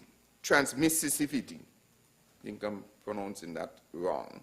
But water transmitting through our rocks. And so what the Water Services Department has done is lay the necessary groundwork to undertake what is known as a helicopter-borne geophysical survey. We expect that this survey will start in a few weeks. What this is going to do, normally, for us to test to find water in the earth, someone has to go underground, put some equipment, they're going to send a signal, and they're going to measure the resistance in the earth. And depending on what resistance exists in the earth, they're going to say, well, this is most likely an area where we might have water existing. What we're going to do now, instead of doing that, which can be expensive for a small area, we're now going to go to a helicopter who can do it from the sky by flying across the terrain and doing those measurements. So in a few weeks, we are going to be able to determine where in St. Kitts we have the best possibility for high-yielding wells. And thereafter, we will drill those wells. And so I wanted to give that update on what we are doing in the Water Services Department to relieve the situation of inadequate water supply here in St. Kitts. I believe we have reached out to our partners in Nevis to indicate that we are doing this test because it would be useful for us to do it on both islands at the same time. And so I just wanted to pass this on. Later in this sitting, Madam Speaker, I will not go too much in detail because we have a resolution on this issue, but suffice it to say that the government has signed a funding loan agreement with the Saudi Fund for Development for the expansion of the Skelek Nevis power plant. And I want to congratulate the government on this move. In October of last year, I had invited on behalf of the government of St. Kitts and Nevis, the Saudi Fund for Development, to look at this project with a view to help us fund it with favorable terms that they offer as a fund. They have agreed. We have gone through the process. I want to thank the Honourable Deputy Prime Minister who journeyed to Washington to sign that on behalf of the Minister of Finance and Prime Minister. And now we are in the procurement stages, and we now have to do the official work we have to do here to make sure that we stay within the law when it comes to accessing funds from friendly partners. With that, Madam Speaker, I beg leave. Thank you, Honourable Member, for number 3. Honourable members, I wish to rise for a brief moment to allow for our guests to get some nourishment, and I will return, well, the Deputy Speaker will return after our guests exit. Adjournment, please.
House resumes.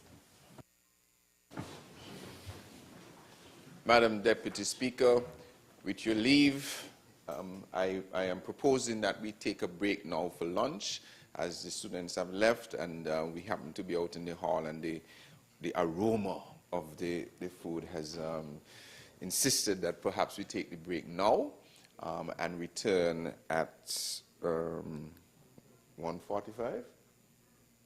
1:45 is good? At 1:45.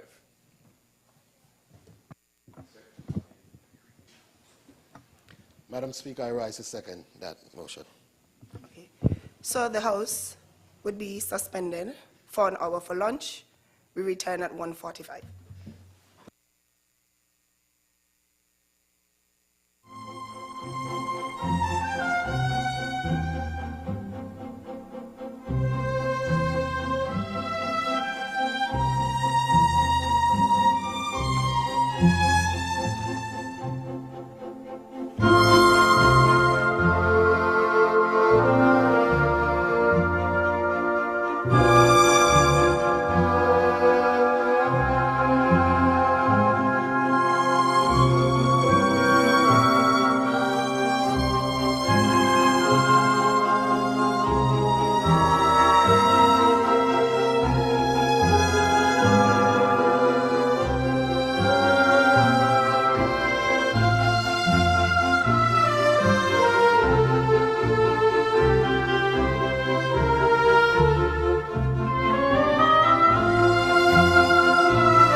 Good afternoon. House resumes.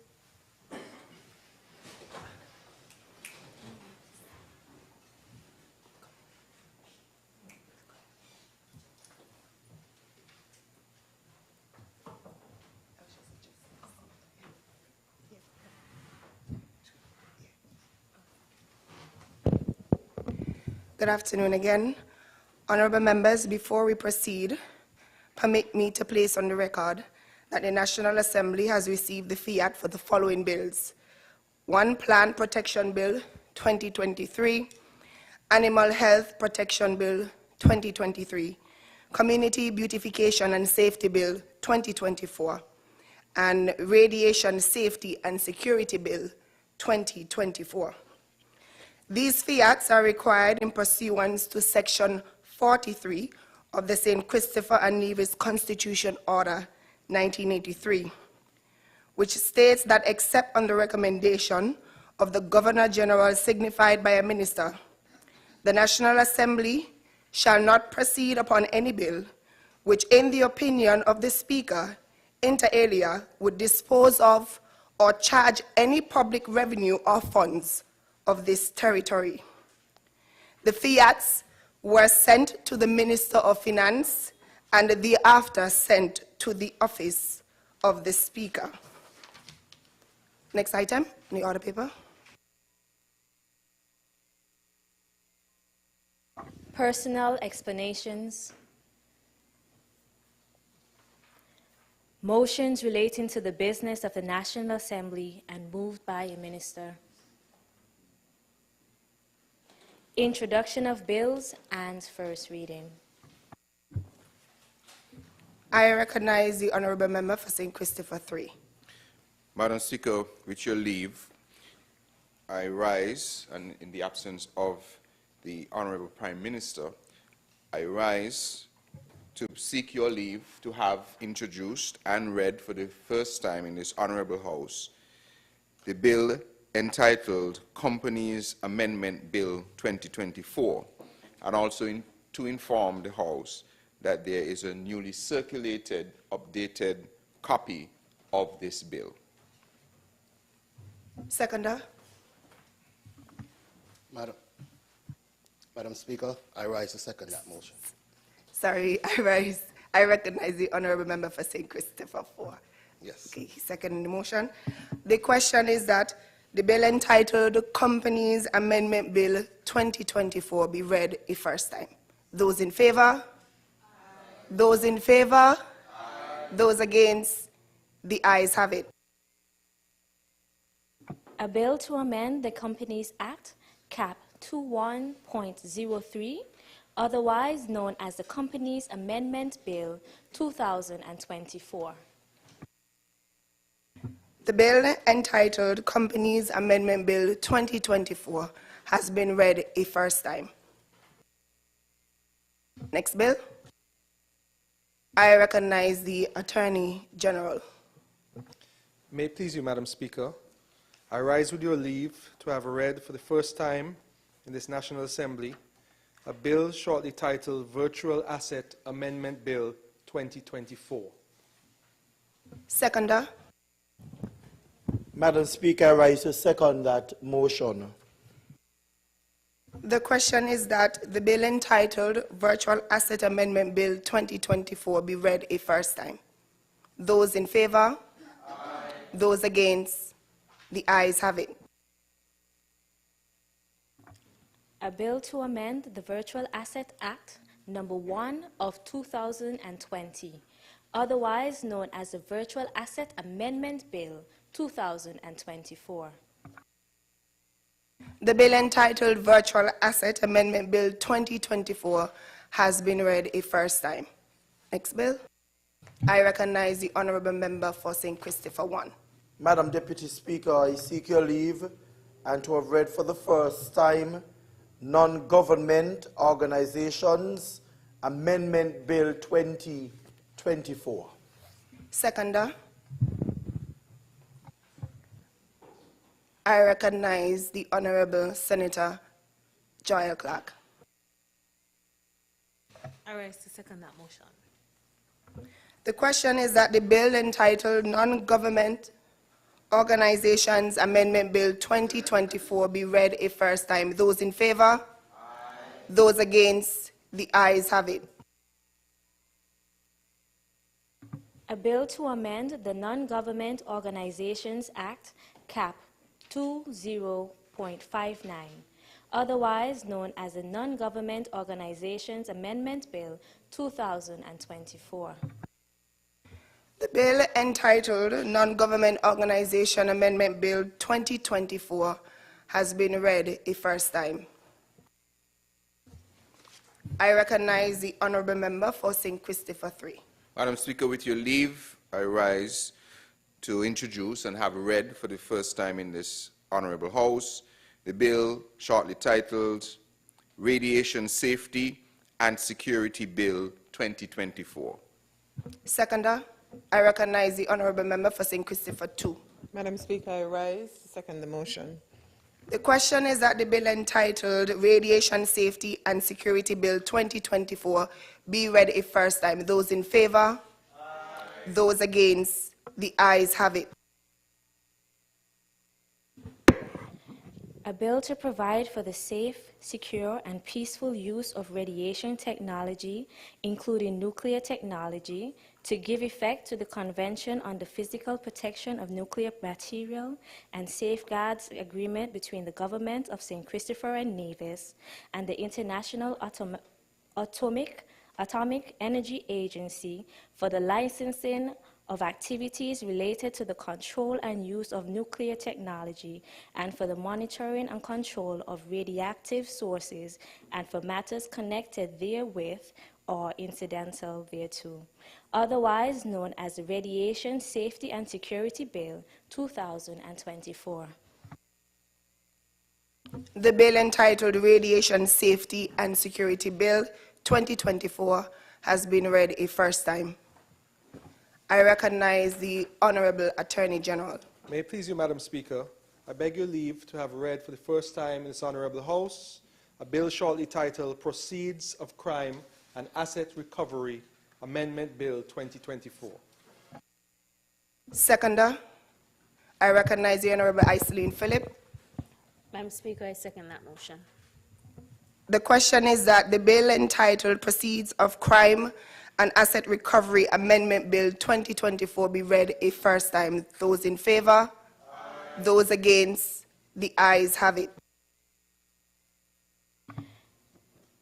A bill to amend the Proceeds of Crime and Assets Recovery Act number 9 of 2020 and for related matters, otherwise known as the Proceeds of Crime and Assets Recovery Amendment Bill 2024. The bill entitled Proceeds of Crime and Asset Recovery Amendment Bill 2024 has been read a first time. Next bill. I recognize the Honourable Senator Joy Clark. Madam Speaker, I rise to second this motion. Sorry. Oh, sorry. I apologize. Madam Speaker, I rise to seek your leave to introduce and have read for the first time in this Honourable House the bill shortly entitled Community Beautification and Safety Bill 2024. I recognize the Honourable Member for St. Christopher 3. With your leave, I rise to second the motion. The question is that the bill entitled Community Beautification and Safety Bill 2024 be read a first time. Those in favour? Aye. Those against? The ayes have it. A bill to provide for the establishment of a Community Beautification and Safety Authority to manage the prevention, detection, and abatement of overgrown lots of land, unsightly structures, public safety risks, public health nuisances, and derelict vehicles, and to provide for incidental or related matters, otherwise known as the Community Beautification and Safety Bill 2024. The bill entitled Community Beautification and Safety Bill 2024 has been read a first time. Next item on the order paper. Public Business Bill, second reading. I recognize the Honourable Member for St. Christopher 4. Madam Speaker, with your leave, I stand before you to lead the debate and advocate for the passage of the Animal Health Bill 2023 and have it read for a second time.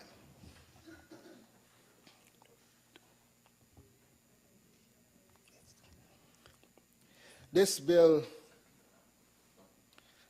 Madam Speaker, is a crucial piece of legislation, and it will not only protect our animals, but will also safeguard our nation's health, our economy, and, of course, our environment.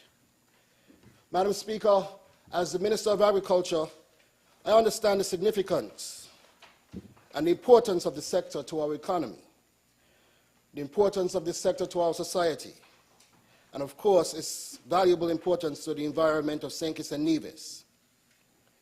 Agriculture contributes significantly to our economy through a number of ways. It provides employment, it provides income for some of the most vulnerable amongst us, and it sustains the livelihoods, especially in our rural areas, which make up a significant portion of our population. No farms, no food, Madam Speaker. And so you cannot disassociate its critical importance with food security. Madam Speaker, we are St. Kitts and Nevis. We have been known as Sugar City. We have been known as Liamiga. And as such, we recognize the deep significance that agriculture holds within our cultural heritage. It is also a major stakeholder for tourism and sustainability. And as such, we recognize that for our thrust towards a sustainable island state, and as the member for number 2 is out working tirelessly, the development of tourism, agriculture is intertwined strongly within that as well. Agriculture also plays a significant role in environmental conservation. We ensure that our soils, we ensure that our plants, we ensure that our waters are protected. Now, Madam Speaker, this is no secret to this government. The importance of agriculture has been given its due credit. And if we recognize that agriculture is one of the 7 pillars for transformation of St. Kitts and Nevis into a sustainable island state, then we understand that the government has been putting significant importance on the well-being and prosperity of the sector and indeed our people. But Madam Speaker, with that significance, we have to ensure that we protect our environment. We must protect our plants. We must protect our animals. And so this Animal Health Bill, across its 85 sections, is comprehensively designed to control the movement of animals, animal products, and animal-related items into and within St. Kitts and Nevis and the OECS Economic Union area. Its primary objective is to prevent the introduction and spread of notifiable animal diseases, ensuring the safe and humane movement of animals, and improving the zoosanitary status of our country. This bill aligns with the principles of the World Organization for Animal Health, promoting transparency, international solidarity in disease control, and trade safeguarding through the information sharing. By adhering to these principles, we not only enhance our veterinary services, but also contribute to global efforts in animal disease control and trade facilitation, Madam Speaker. Madam Speaker, this bill is comprehensive. This bill, Madam Speaker, was developed and approved collectively by all the Attorney Generals across the OECS region, Madam Speaker.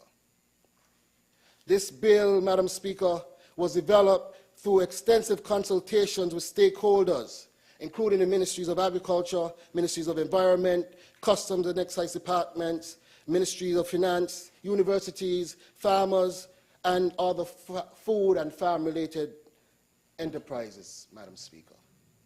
So I want us to understand that this is not just about St. Kitts and Nevis, but this bill is indeed to be passed across the OECS. Madam Speaker, I want to now focus on some particulars of this bill, because the bill in its comprehensive nature has 85 sections. And while I won't go through all 85 this afternoon for the sake of our respect for time, I just want to highlight but a few of the critical sections of this bill, Madam Speaker. Madam Speaker, sections number 8 to 14 of this bill deals particularly with the assignment of laboratories, the delegation of facilities, and the appointment of veterinary officers and inspectors and sanitary measures. Now, Madam Speaker, when we got into office some year and just over a half ago, the Department of Agriculture was faced with a problem where we were short on veterinary services in the department. And we have worked assiduously in the last 20 months or so, and we would have assigned a vet, and now we are seeing some momentum there. This vet being assigned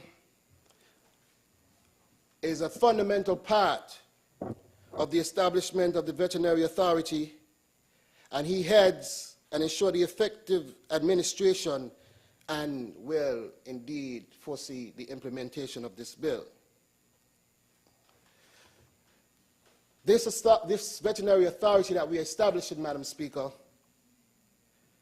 will ensure that this bill will be in a position to oversee and control animal diseases, oversee import, export, the transit of animals and animal products into and within St. Kitts and Nevis. And in support of that, I must also say that we have been completing our veterinary lab at the Department of Agriculture. And this is a pivotal initiative aimed at bolstering the implementation and enforcement of this, our animal health bill. Madam Speaker, we must manage the health of our animals. Furthermore, Madam Speaker, the bill includes provisions for animal disease control, quarantine, animal welfare, and the treatment of goods in free circulation within the Economic Union of the OECS, the Economic Union area of the OECS. These measures are crucial for maintaining the health and well-being of our animals, ensuring food safety, and preventing the spread of diseases that could devastate our agricultural sector. Madam Speaker, presently, we have implemented import restrictions on beef, pork, and mutton originating from Brazil, Chile, the European Union, and St. Martin. These measures are enacted with the paramount objective to fortify our borders against the potential influx of endemic diseases such as mad cow disease, as well as endemic threats like African swine fever virus and scrapie. The enforcement of these restrictions is essential to safeguarding the integrity and the resilience of our livestock industry. Madam Speaker, let me give you a picture. Our livestock sector makes up over 60% of our entire consumption. Now that means between plants, fisheries, and livestock, 60% would be livestock, a significant portion of what we eat. Outside of just what we eat, Madam Speaker, I want us to also recognize that this bill gives credit to our pets, our beloved pets, and how we treat them, Madam Speaker. But if we look at that, then we recognize the importance of having not only the bill, but having our veterinary services at the highest standards. And in a few months, we should be launching our vet lab with state-of-the-art equipment and having everything prepared for people to benefit. No longer will we have animals out there that are sick and not be able to diagnose them properly. No longer will diagnosing animal sickness be done with the eyes and the opinion of a select few. We can now get into scientific testing down to the molecular standards and see exactly what these issues are. But Madam Speaker, as we talk about animal welfare, the bill also caters to the idea of what we do in caring for animals, both domesticated animals and stray animals. And in section 48 of the bill, it states that no person shall torture, beat, injure, mutilate, nor neglect any animal or treat any animal with cruelty. Madam Speaker, in section 49 of this bill also goes on to speak to any person who owns or is in charge of an animal shall provide such animal with a sufficient and suitable diet, access to sufficient and clean water, proper shelter and housing, and also speaks to the provision for that is appropriate for the animal's behavior patterns. So, Madam Speaker, what this bill is speaking on, many of us have pets, and these pets are not necessarily kept in a way that is conducive for these animals. Many of us have livestock, and from our end at the Department of Agriculture, and with the support of this bill, we wish to improve that sector so that we can have the best standards for our animals. It was just a few months ago that we did a MOU with Ross University, One Health MOU, which is governed on the principle that plant health, animal health, and human health is significantly and intricately linked. And our mission, Madam Speaker, is to ensure that through this bill, the animal health, Madam Speaker, is at its top standard and make our valuable contribution to the One Health agenda. Madam Speaker, this bill, we could go on talking about it extensively. It is an extremely comprehensive bill. Again, it is a bill that will be passed throughout the entire OECS and was developed with the support of the entire OECS. The Attorney-General would have sat in and debated on our behalf in developing this bill. And I believe, Madam Speaker, that we all do have faith in our leaders and our legal minds. And so with that, I believe, Madam Speaker, it is fair to say that this animal health bill will protect our animals, enhance our veterinary services, and safeguard our nation's health and its economy.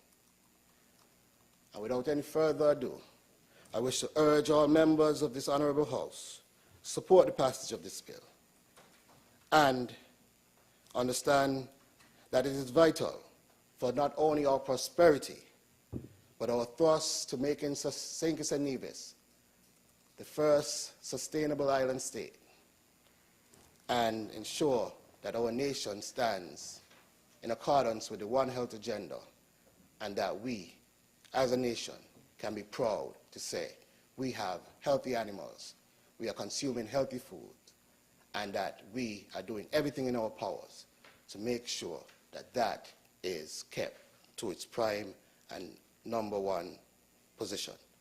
And with that, Madam Speaker, thank you for my time. Thank you, Honourable Member for St. Christopher 4. I recognize the Honourable Member for St. Christopher 3. Madam Deputy Speaker, with your leave, I rise to make just a short contribution to the bill before this Honourable House, and I also second the motion to have it read for a second time. Madam Speaker, what I want to focus on is part 4 of this bit of legislation. Oftentimes, when we hear notices of certain restrictions as to what we can bring into our country, sometimes we think we can take a chance and bring something that we otherwise know we should not be bringing into the port. What I want to stress is that our attempts here, in line with the rest of the region, is to create a safe space for animal health, such that it does not affect our ability to produce and use animal products.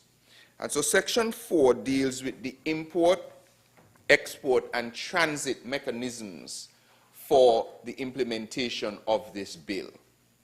So when the Ministry of Agriculture in St. Kitts and Nevis says this bit of animal product, say from Brazil, is restricted, and you happen to go to visit Brazil on vacation, and you see something, maybe a small pet that you want to bring back, or maybe you want to bring back some beef, because Brazil is a major beef producer.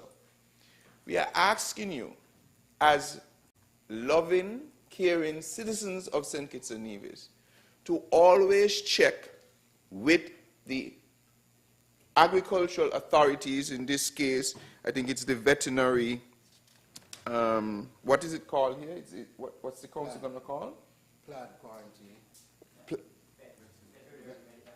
Yes, I think it's here, the veterinary, let me get the right name for you. It's listed here, the veterinary authority. Yes. Please double check, because one instance of bringing something, say, that has the African swine fever, which affects pigs, for instance, could mean the death of the pork industry in our federation. And do you want to be the one responsible for killing, which I think is one of the largest meat producing sectors in our country? Because as I read it, the African swine fever doesn't really affect humans. So you can be around and you're not going to get anything from it. Well, not yet, I am told. But it can affect the pigs. And so please, I am urging that we as citizens who are participating in our civic duty to have a keen ear and eye for bringing or importing anything into the country. Do a quick check. Look at the publications that are met.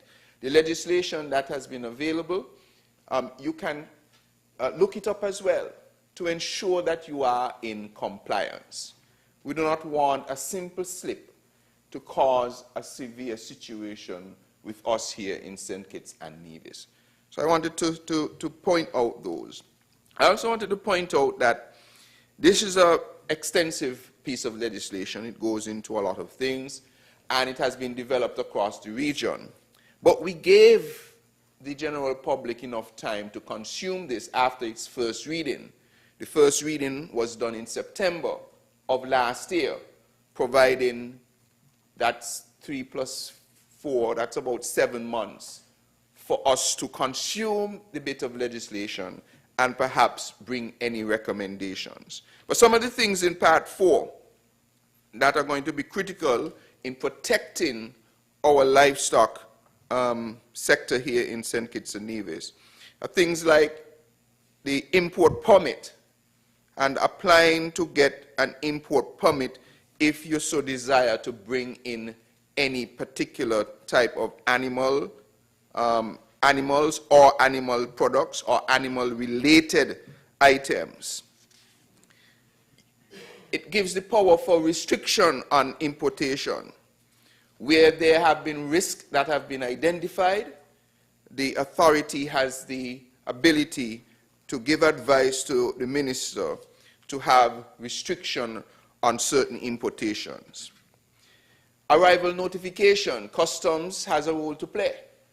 If, for instance, customs picks up that you have something in your bag, in your luggage, you're bringing along, they are responsible for notifying the veterinary authority that there have been or there is arrival of animals, animal products, or animal-related items.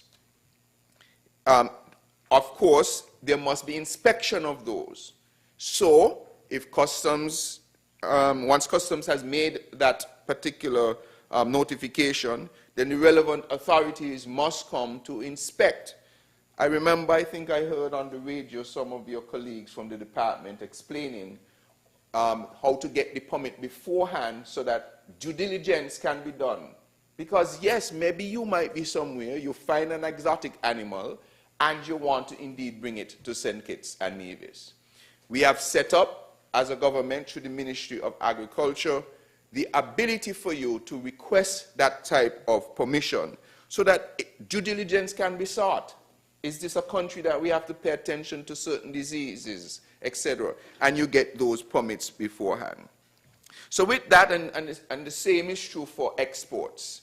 If you want to export something from St. Kitts, you want to check to see where you're going so that your things may not be confiscated, for instance. And so what we're asking here, and what I stood to ask, is for cooperation in the society to facilitate our proper implementation of this bill.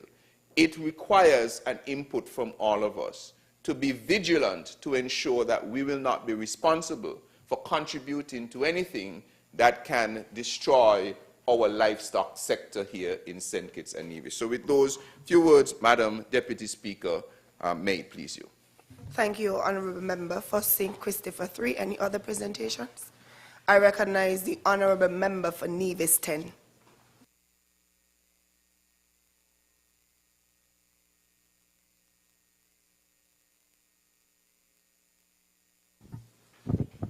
Thank you very much, Madam Speaker. I rise to make a contribution to the bill before this Honourable House, the Animal Health Bill 2023. And I thought it important and incumbent on me to make a contribution to what I would consider a very important bit of legislation. Bearing in mind, Madam Speaker, that since the advent of the COVID-19 pandemic in particular, there has been a thrust in terms of the development of agriculture in the Federation of St. Kitts and Nevis. And of course, we realize how important agriculture is, and part of that is the development of our livestock industry. And it is important that as we push agriculture in the Federation of St. Kitts and Nevis, that we ought to protect what we have. Madam Speaker, it is also important, and as I would agree with the mover and the seconder of the bill, that it is a very extensive and a comprehensive piece of legislation. I am also happy to hear that it is being passed in all of the OECS countries. Because it is often said, Madam Speaker, that in the region, in the OECS and in the Caribbean region in general, that we are very good at talking agriculture, but we are not very good at doing. And so I am happy that we are doing something now to back up the talking, that we are serious about the agriculture industry. And in this case, we are serious about the livestock industry and protecting what we have. It is very important, Madam Speaker, that as we push the agriculture industry and as we push the livestock sector, we recognize how important it is in a small nation like St. Kitts and Nevis. Because I don't think people realize the damage that can be done when a disease is imported into St. Kitts and Nevis. Once it hits one farm, it practically hits the entire country. Once it hits St. Kitts, it's just a boat ride over to Nevis. Or once it hits Nevis, it's just a boat ride over to St. Kitts. And so we must recognize the smallness of our country and recognize the importance of adhering to what this bill is trying to instruct us to do. Madam Speaker, it is also important that nowadays we are also trying as much as possible to improve on our breeds in pigs, in small and large ruminants, and we must be cognizant of what we import when we are trying to improve the breeds that we have on the island of St. Kitts and Nevis. And in importing, we must recognize that we must go through certain procedures for the importation of live animals and of course the importation of meat products. Now, I know that there are things that are already in place. There are procedures that are already in place. For example, for the importation of meat and meat products and so on, you have to get an import permit, you have to get a health certificate from overseas. And so this bill is practically really formalizing what is taking place already and also encouraging persons to abide by the regulations. I'm also happy because a lot of the times we in the OECS are very disjointed in terms of how we handle stuff, in agriculture in particular. And it is important that as OECS countries, a lot of the times we do things as a bloc. And so if we are doing things as a bloc, we really should standardize what we do. And so I'm happy that the OECS countries are standardized what we are doing with regards to animal health and animal health control in general. Now, Madam Speaker, as I looked at the bill, there are a couple of things. I have to commend all of the attorneys general in the region for the bill. I think it is well put together. It's very comprehensive. There are certain few things that I wanted to point out, however. But before I do that, the first section, Section 5, I must applaud Section 5, because Section 5 is speaking to the functions of the veterinary authority, and it is very well spelled out here as to what the veterinary authority ought to do. All those who work in the veterinary authority, the vet, the animal health assistants, the inspectors, and in so doing, I want to encourage as well the persons who work in the veterinary authority to kindly familiarize themselves with this piece of legislation. Because oftentimes, persons who work within a particular division or a particular department, they are responsible for certain things, and they're not too familiar with what their responsibilities are. And so I want to encourage those who are involved in the veterinary authority in particular to familiarize yourself with this piece of legislation, know what your powers are. Because a lot of the times, people who work in certain departments have certain powers and they're not aware of those powers. And so they do not exert those powers.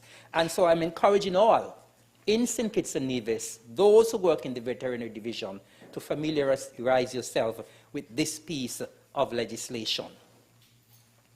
Madam Speaker, as I glance through the bill, in Section 20, I saw a bit of a disconnect there. Let me find it.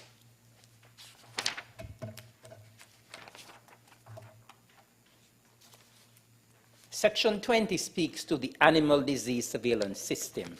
And I'm happy to see this section, that there is actually an animal disease surveillance system. Because sometimes you may have a disease breakout, and because there is no active surveillance, no one is aware of it. If we have been following the news over the years, we have seen so many breakouts of animal diseases around the world. And that brings us back to how important this bill is, so that we are not importing any diseases. Now, for the animal disease surveillance system, it says, the veterinary authority shall establish an animal disease surveillance system to detect animal diseases or animal health hazards with the following minimum characteristics, and it's listed here. In subsection 2, it says, any person who detects or suspects the presence of a notifiable disease in any animal shall, within 24 hours, report the observation to the veterinary authority. And then it says in subsection 3, where a person ought reasonably to have known or suspected the presence of a notifiable disease in any animal, and fail to report his or her observation to the veterinary authority, such person commits an offense and shall be liable on conviction to a fine not exceeding $10,000 or to imprisonment for a term not exceeding 3 months. I have a little bit of problem with this because persons who you are saying should pick up or identify this disease, based on what I'm reading here, this is suggesting that the layman, even though that person may not be a livestock farmer, should be able to pick up and identify a disease. And if they don't, then they are liable to be charged or for imprisonment. Now, based on my knowledge of agriculture and livestock production, the veterinary authority and those who work in the veterinary authority, they are the ones who can identify these diseases. And so the onus should not be on the layman to pick up the disease, and then if they're suspicious that there's a disease, they can. But based on what this is suggesting is that anyone should be able to identify disease, and if they don't notify the vet authority, then they are liable for conviction to be charged or for imprisonment. So I saw that as a bit of a disconnect, because when you go down to 21, it says declaration of infected zone, and it says here, where a veterinarian reasonably suspects that a notifiable disease exists in any premises, the veterinarian shall, without delay, go on to say what the veterinarian shall do. Honourable Member for Nevis, I don't mean to interrupt your presentation, but can you speak a little slower for the interpreter? My apologies. My apology. All right. Okay, thank you very much, Madam Speaker. Then I wanted to just touch on animal quarantine, which is in section 42, because that is another very important part of this legislation, animal quarantine. I know that presently there is informal quarantine of animals, like sometimes when persons import dogs, the dogs are quarantined on persons' premises. Here in section 42, it is talking about designated quarantine stations. Let me find the section. If you could please bear with me.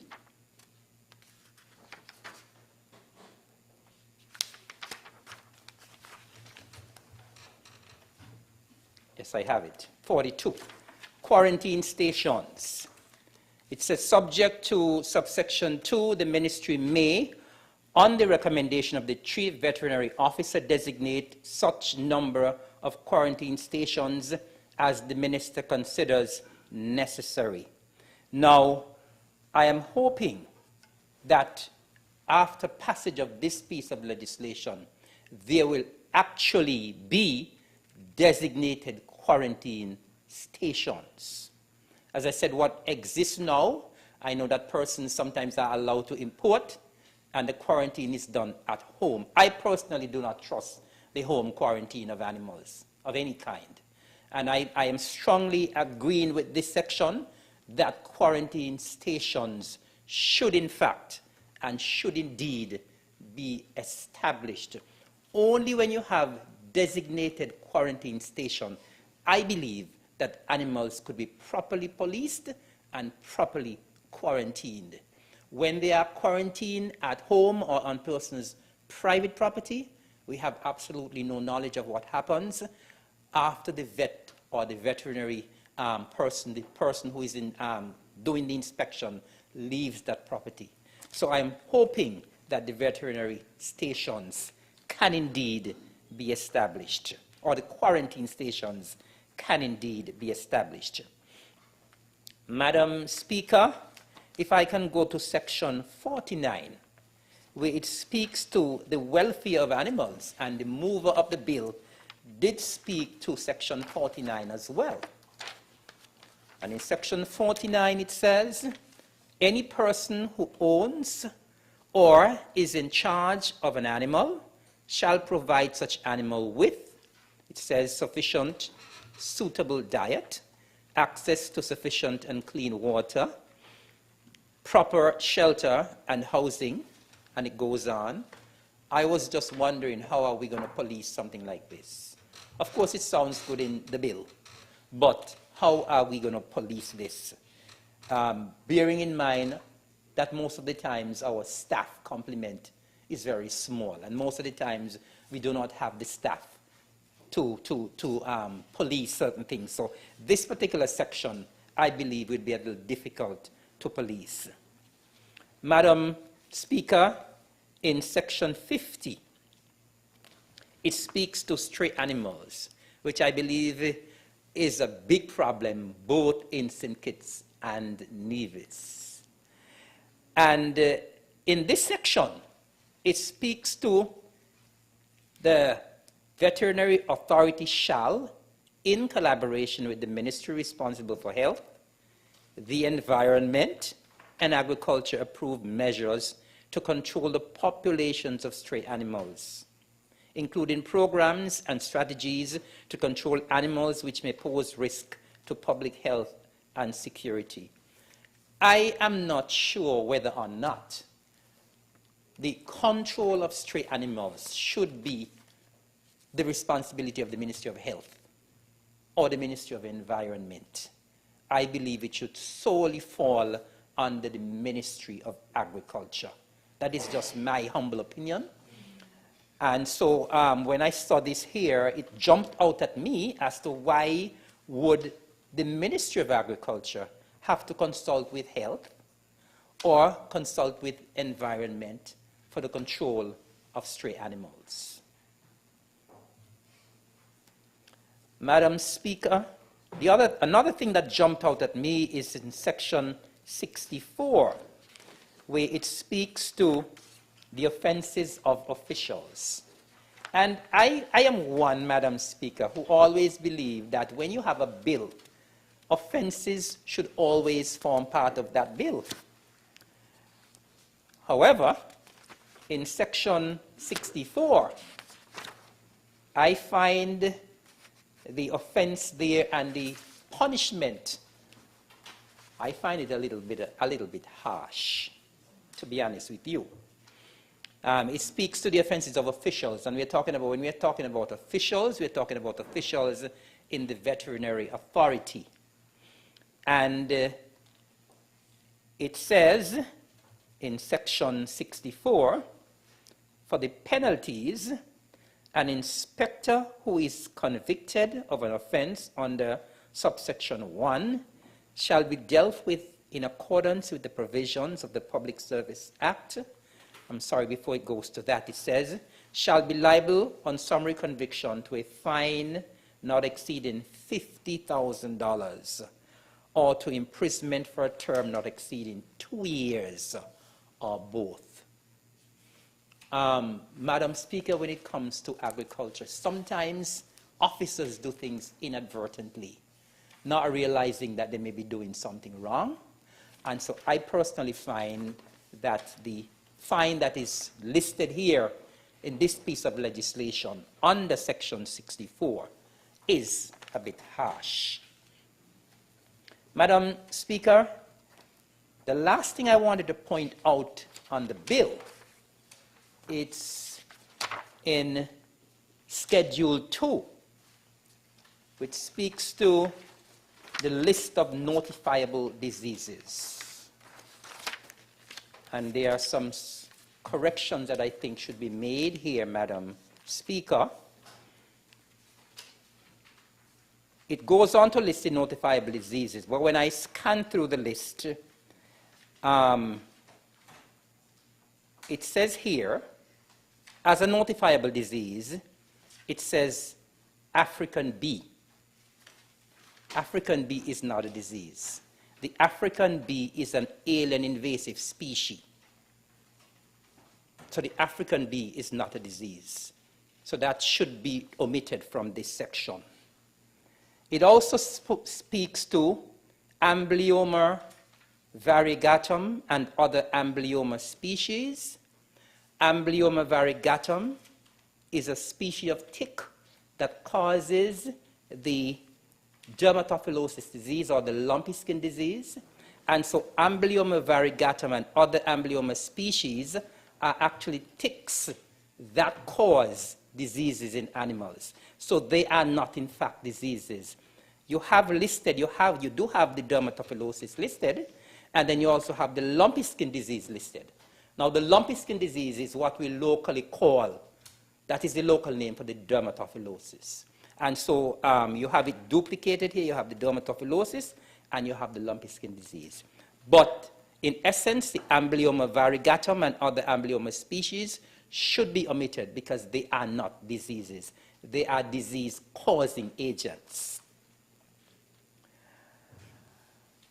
I think those are what I wanted to point out where the bill is concerned, but I wanted to say before I close, Madam Speaker, that I want to use this opportunity to encourage more of our nationals and our residents to study veterinary medicine, because both in St. Kitts and Nevis, we do not have many veterinarians.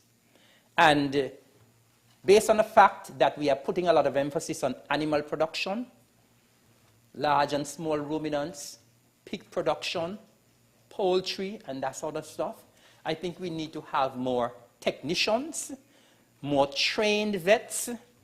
I know in Nevis in particular, we have a lot of medical doctors, a lot, but we find people are not going out to study veterinary medicine.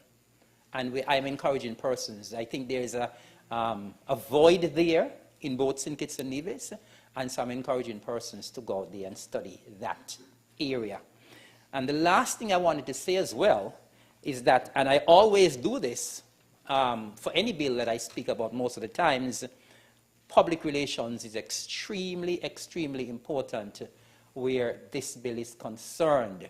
The second of the bill spoke about persons traveling overseas and bringing back things.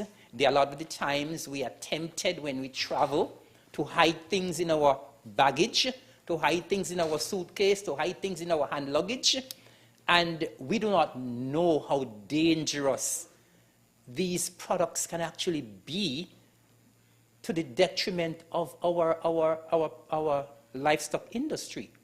And so it is incumbent on the Ministries of Agriculture in both St. Kitts and Nevis to do a lot of public relations to get the message out where this bill is concerned, and to try as much as possible to encourage our people to do what they are supposed to do and to not do what they are not supposed to do. And especially when it comes to travel, we must, it is strange, people don't understand how easily diseases can spread. You can go to a farm overseas, and just by walking on the farm, you pick up some mud, and you bring a disease back to St. Kitts and Nevis. And so it is important that our people are guided, and they can only be guided if they're told. And so I'm encouraging as much as possible that we do a lot of public relations where this particular bill is concerned. With these few words, Madam Speaker, I thank you for your indulgence. Thank you, Honourable Member for Nevis 10. Any other presentation?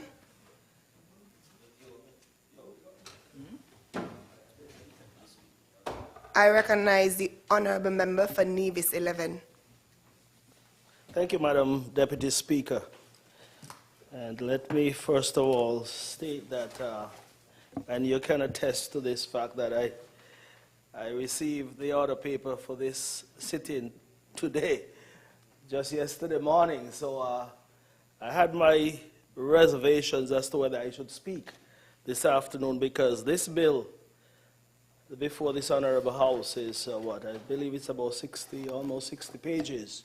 So it therefore requires some in-depth reading and also some understanding to ensure that the contribution that is being made is consistent with what this House requires of us. But be that as it may, I just couldn't sit and let the opportunity, just pass me by and not stand up and lend my support to this particular bill, and also lend my support to the move of the bill.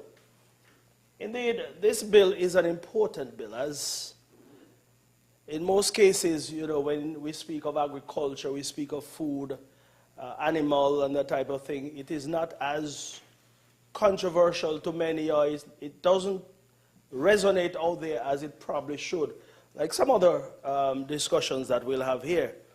But I believe that this particular bill is as important as any other, because it speaks to our health and our well-being in terms of what we consume, and it speaks in a larger way to the food systems that we are exposed to throughout the world. We know that the food system throughout the world is in disarray at this point in time. We have so many people to feed, billions of people, and the demand for food, especially meat products, are on the increase or have exceeded what we might expect at this point in time. So, therefore, Madam Deputy Speaker, you find that there are so many loopholes out there and so many different type of products that can enter our country through various means that would jeopardize and put our citizens' health and well-being at stake. And so that is why I believe it is important for us to have this particular debate and have this particular bill before this Honourable House. I want to say to you, Madam Deputy Speaker, that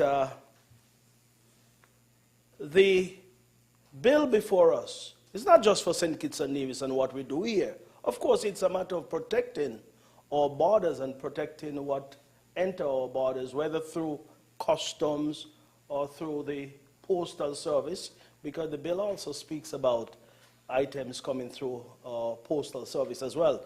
Most times when we think about meat and meat products coming, for example, through a container, or live animals for that matter. So that is how we are probably programmed to think, and that is how we probably view some of these things in terms of meat, for example. Be that as it may, I do believe that the Minister have brought a timely bill, consistent with what we've been talking about over the last 18 months or more, and that is agenda, not agenda, but 2025, what is this called now? 25 by 25, that's right. 25 by 25, and the Herculean task that is before us to meet certain targets in certain areas by the year 2025. It therefore brings into focus something that I know I was exposed to in the past, in that there are always ways and means to get live animals, meat products, to a destination, say like St. Kitts Nevis, that may not come directly from Brazil, may not come directly from a country like Paraguay, for example, or may not come directly from a country like Argentina. And I'm focusing on those countries in South America because they're the largest producers of meat in these parts, outside of the United States, I suppose. But you can find products from those countries reaching our destination through, our partners such as Grenada, Guyana, but they'll come here under this guise, so to speak. And so it is important to have some traceability and also to make sure we understand where these products are coming from, so that when they enter our food systems here, or food network, however you want to term it, or food supply chain, then we know where they're coming from and the authenticity or how safe these products are for our citizens to consume. Now, there may be facilitators of some of these actions, Madam Speaker. So this bill, I believe, in a very strong way, is seeking to address any such situation where persons would want to use any loophole or any channels through which they can bring products or bring animals, whatever the case might be, anything associated with animals and also anything associated with the health of these animals. We understand that this bill is meant to curb some of these situations and scenarios. So that is why I want to focus at this point in time. And the general public, those who are exposed to the importation of animal products and the likes, must be cognizant of what the penalties may very well be. And I want to go then to this bill, which is section 63 of the bill. Well, 62 and 63, but 63 focus primarily on the offenses that may be committed by someone who either they are not cognizant of what the law is, or they seek to circumvent, seek to ignore what the law is and what the penalties are. These, I feel, are some serious penalties. And I wouldn't want to say that they are not strong enough or severe enough, but they are penalties that are worth, adhering to or worth acknowledging by anyone who are exposed to the importation of any such products or agricultural produce, whatever you want to call it. Now, there are what? 1, 2, 3, 4, 5, 6, at least 10 or 12 different subsection under section 63. I probably won't want to go through all of them, but at least my colleague prior to me would have indicated that it is important that when these bills are passed, that there is some public relations, public service announcement, or somewhere to get this into the heads of our citizens, because one thing people would always say they didn't know. People would always say that, I didn't know. And if they know, they would sometimes be belligerent about their actions. They would react in such a way so as to create difficulties for those who are asked to enforce these laws. So instead of us reaching or getting to that point, it is important that this bill is not just one that is passed by the Assembly and then gazetted, but one that is passed, gazetted, and, of course, public service announcements are made or some communication is made to the general public. Which brings me to the point as to whether the bill itself was, or there was any public consultation done over the last couple of months, because I believe this particular bill was read for the first time, I believe, in September of 2023, if I'm not mistaken. So that was a very long time ago. The question is whether anything was done between then and now. That is a question for the mover of the bill and the government side, because that would have given us enough time for us to expose ourselves, not me alone, but also the entire public would have been exposed to the content of this particular bill. So I asked the question whether any consultation was done, whether on St. Kitts or Nevis, and I personally will say that I'm not aware, but it would have been a good thing to do so as to educate the public as to what is to ensue coming out of this bill. But these penalties, for example, are penalties that must be known to the general public, must be known to the establishments out there that are engaged in the importation of live animals or animal products, because they are the ones who would be affected, not only the employees, but it appears that persons associated with companies, whether directors, managers, supervisors, whomever. It is far-reaching in the sense that everyone could be caught up in this particular, under this particular bill, in terms of the consequences that will be meted out accordingly. So based on what I am reading here, persons who commit offenses, he or she would either personally, indirectly, or otherwise shall be liable on summary of conviction to a fine not exceeding $30,000 or to imprisonment for a term not exceeding 2 years or both. Now this is one section of the bill. My colleague before me would have spoken about another section of the bill, I believe section 64, where other persons are captured and other penalties or punishment is meted out. So what I'm saying here to the government side and the minister responsible is that in short order, once this bill is passed and gazetted, maybe we're doing it the other way around in terms of sensitizing the public, but this is a serious bill that is being passed here today.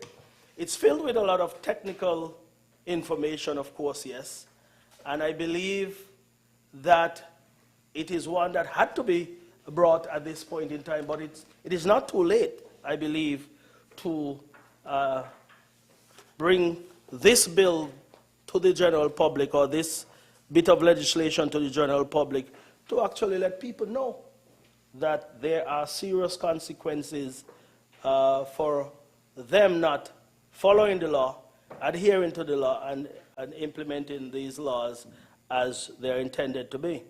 So our food systems are very important to us.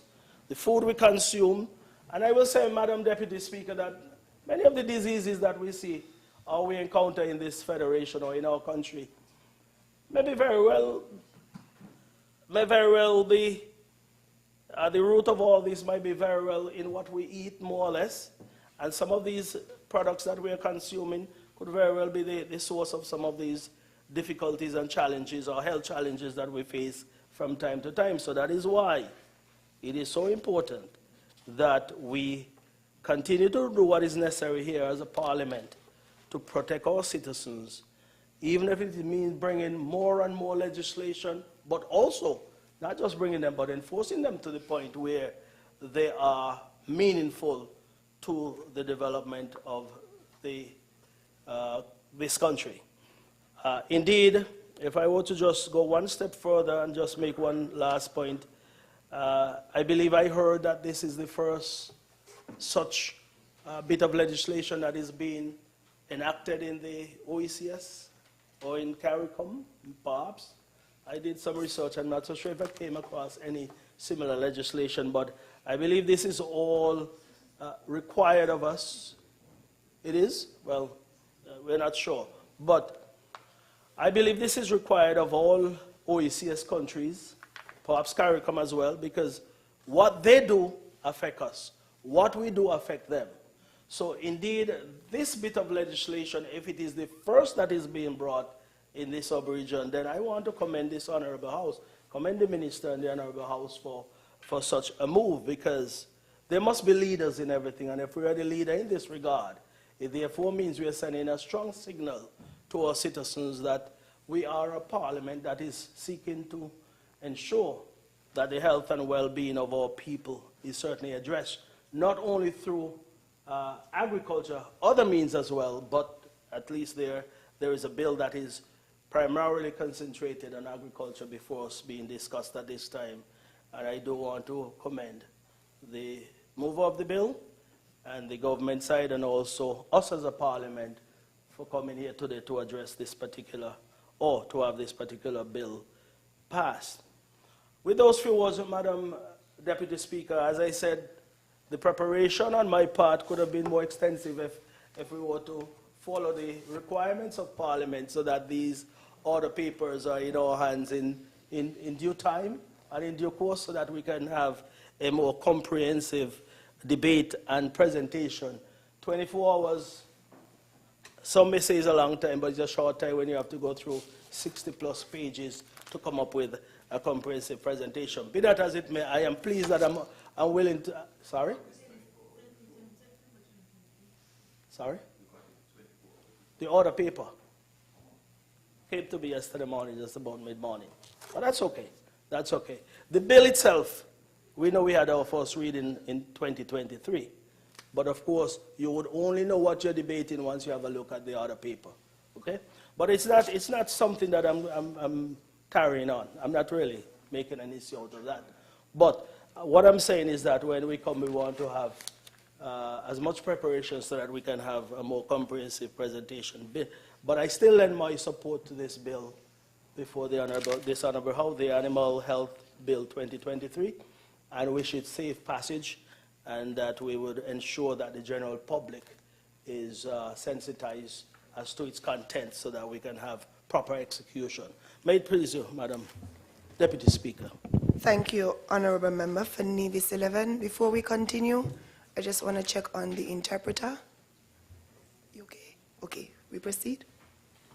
I recognize the Honourable Attorney-General. May it please you, Madam Speaker.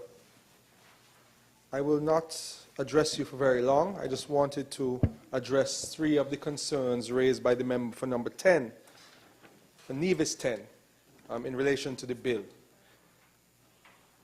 In relation to section 20, subsection 3, I understand the concern raised is that the obligation to determine if an animal has a disease falls on the general public.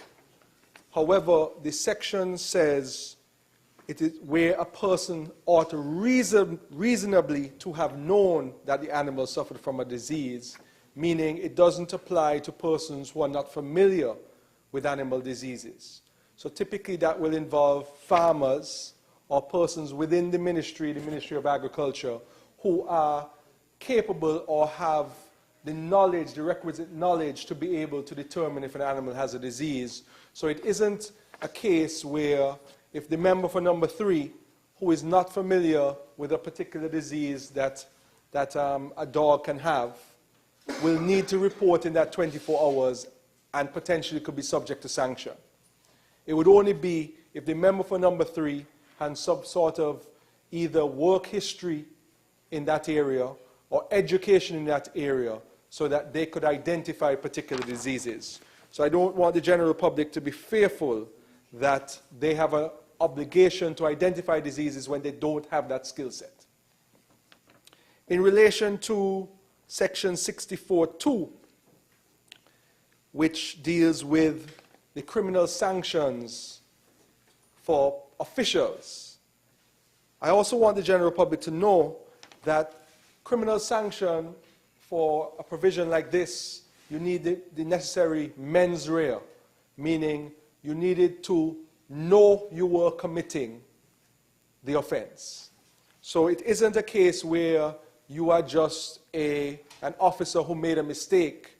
It has to be an officer that is willfully trying to abuse your office. And I believe this section actually specifically speaks to, crave your indulgence, Madam Speaker, 64(2). The section speaks to disclosing confidential information acquired in the performance of your duties, directly or indirectly asking or taking payment, gratuity, or other reward in respect of an inspection. So if you go to a farm and there's a disease on the farm and the farmer says, do not report my disease, here's $2,000, that is an offense under the Act, or otherwise abuses your power granted under the Act. And the first one is you permit, conceal, or connive in doing something contrary to the proper execution. So there needs to be some sort of action by the official to allow them to be sanctioned criminally under that section.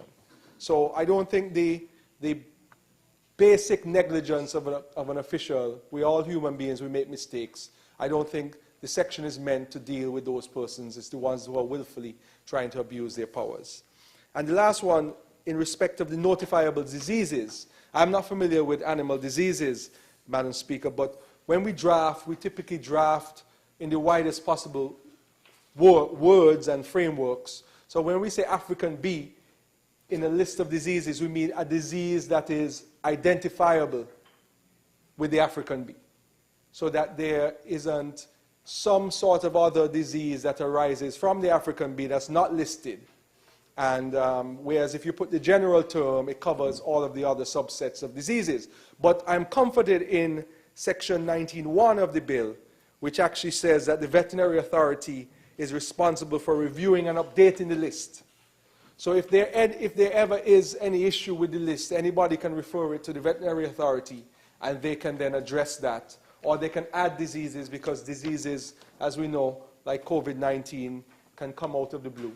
So there's an active mechanism within the legislation to allow the list to be current and to move with the times. So I just wanted to address those matters raised, which were very fair matters which the public needs to know about, and to just indicate that they need not fear, because this act has been through numerous filters. These harmonized legislation, they first are drafted, they go to the technocrats in the various ministries, they then go to the parliamentary council, they sit down and they meet, they go through line by line, and then we meet as the Legal Affairs Committee of the OECS, around the table, all of the attorneys general, and we actually have technocrats that come to the meetings, and if we have any questions, we ask them, and then we put it back in the oven to bake, and we get a baked bill like this one and the one to be debated this afternoon as well. And I'm satisfied that this is a good bill. I'm not sure, I'm asking the team to verify if we are the first. We might be the first to pass it. There might have others who have tabled it, because this meeting, I think, was in March last year. So we moved pretty quickly to get it tabled, and we might be the first to pass it in the OECS. But it's also a CARICOM level bill. It's just that the OECS typically works more efficiently than the larger group of countries. So we're happy to bring this bill, whether it's the first or not. As the member for number 11 said, it might not be sexy, but it's a very important bill, because 60% of our sector is related to animals. And it's important for us to maintain the health of the general public through creating systems and structures to protect the health of our animals. So I'm pleased, and I wish to support the bill, and I wish it safe passage, Madam Speaker. Thank you, Honourable Attorney-General. I recognize the Honourable Member for St. Christopher 3, the move of the bill, to give his wrap-up. Madam Speaker, with your leave, I rise to wrap up this critical bill,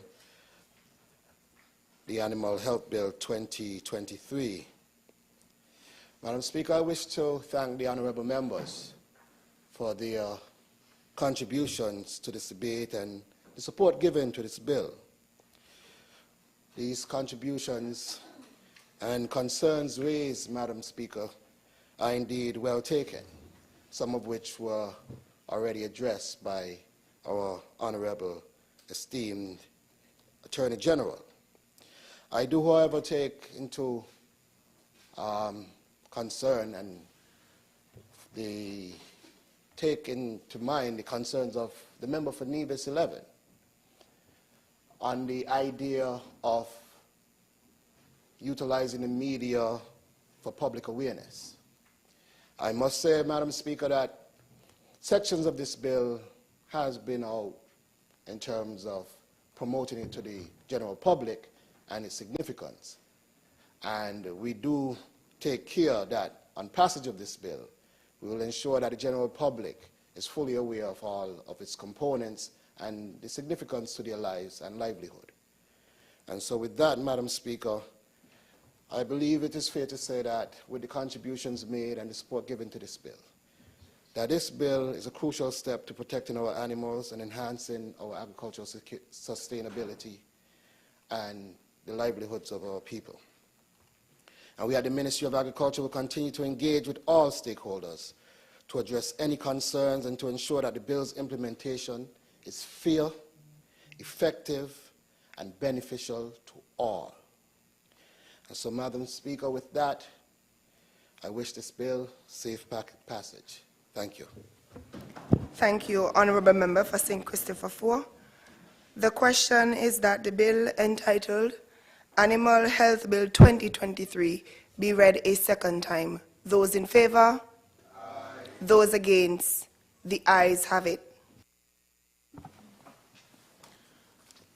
A bill to control the movement of animals, animal products, and animal-related items into and within St. Christopher and Nevis in order to prevent the introduction and spread of notifiable animal diseases within St. Christopher and Nevis and other countries, to safeguard animal health, to provide for collaboration among government ministries and departments and regional and international organizations in the provision of veterinary public health, to establish standards for animal welfare in St. Christopher and Nevis and for other incidental matters, otherwise known as the Animal Health Bill 2023.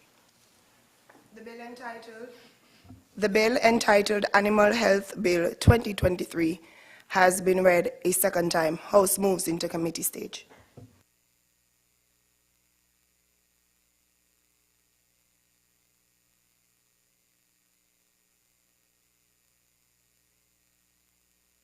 The arrangement of sections. The question is that the arrangement of sections stand part of the bill. Those in favor? Aye. Those against? The ayes have it. Clauses 1 through 85. The question is that clauses 1 through 85 stand part of the bill. Those in favor? Aye. Those against? The ayes have it. Schedules 1 and 2. The question is that schedules 1 and 2 stand part of the bill. Those in favor? Aye. Those against? The ayes have it. Schedules 2A, 3, and 4. The question is that schedules 2A, 3, and 4 stand part of the bill. Those in favor? Aye. Those against? The ayes have it.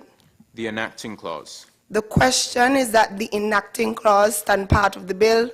Those in favor? Those against? The ayes have it. The title. The question is that the title stand part of the bill. Those in favor? Aye. Those against? The ayes have it.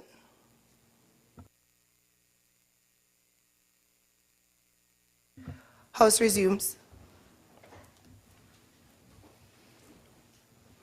I recognize the Honourable Member for St. Christopher 4.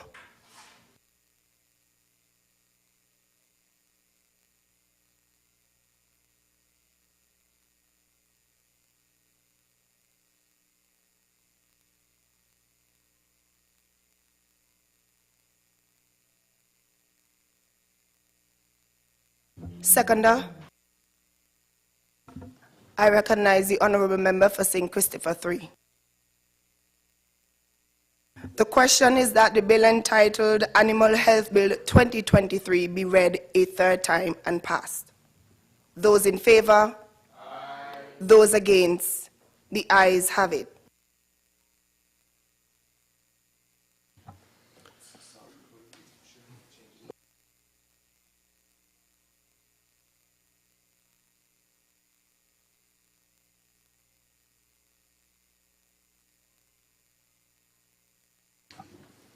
A bill to control the movements of animals, animal products, and animal-related items into and within St. Christopher and Nevis in order to prevent the introduction and spread of notifiable animal diseases within St. Christopher and Nevis and other countries, to safeguard animal health, to provide for collaboration among government ministries and departments and regional and international organizations in the provision of veterinary public health, to establish standards for animal welfare in St. Christopher and Nevis and for other incidental matters, otherwise known as the Animal Health Bill 2023. The bill entitled Animal Health Bill 2023 has been read a third time and passed into law. Next bill. I recognize the Honourable Member for St. Christopher 4.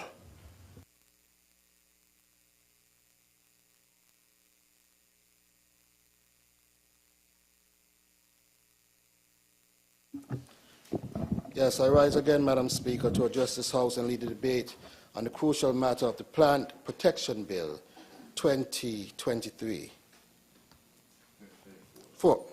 2024.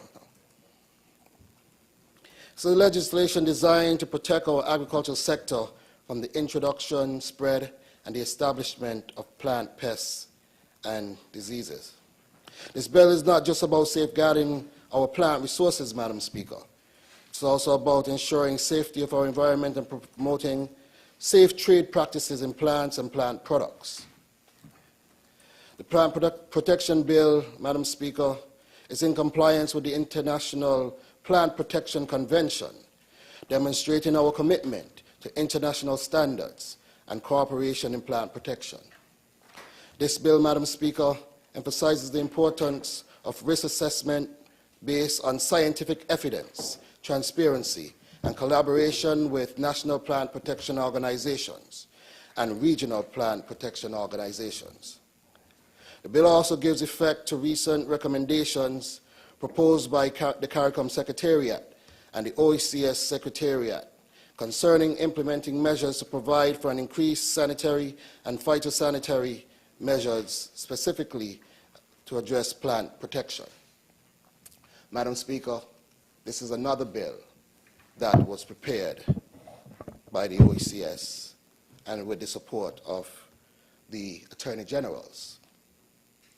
Madam Speaker, as we look at Section 5 of this bill, which provides for the Minister to establish and designate a government unit to serve as a national plant protection organization, we recognize that in the Ministry of Agriculture, we have the Plant Quarantine Unit, which already does quite a phenomenal job at that and will be the designated point of the NPPO.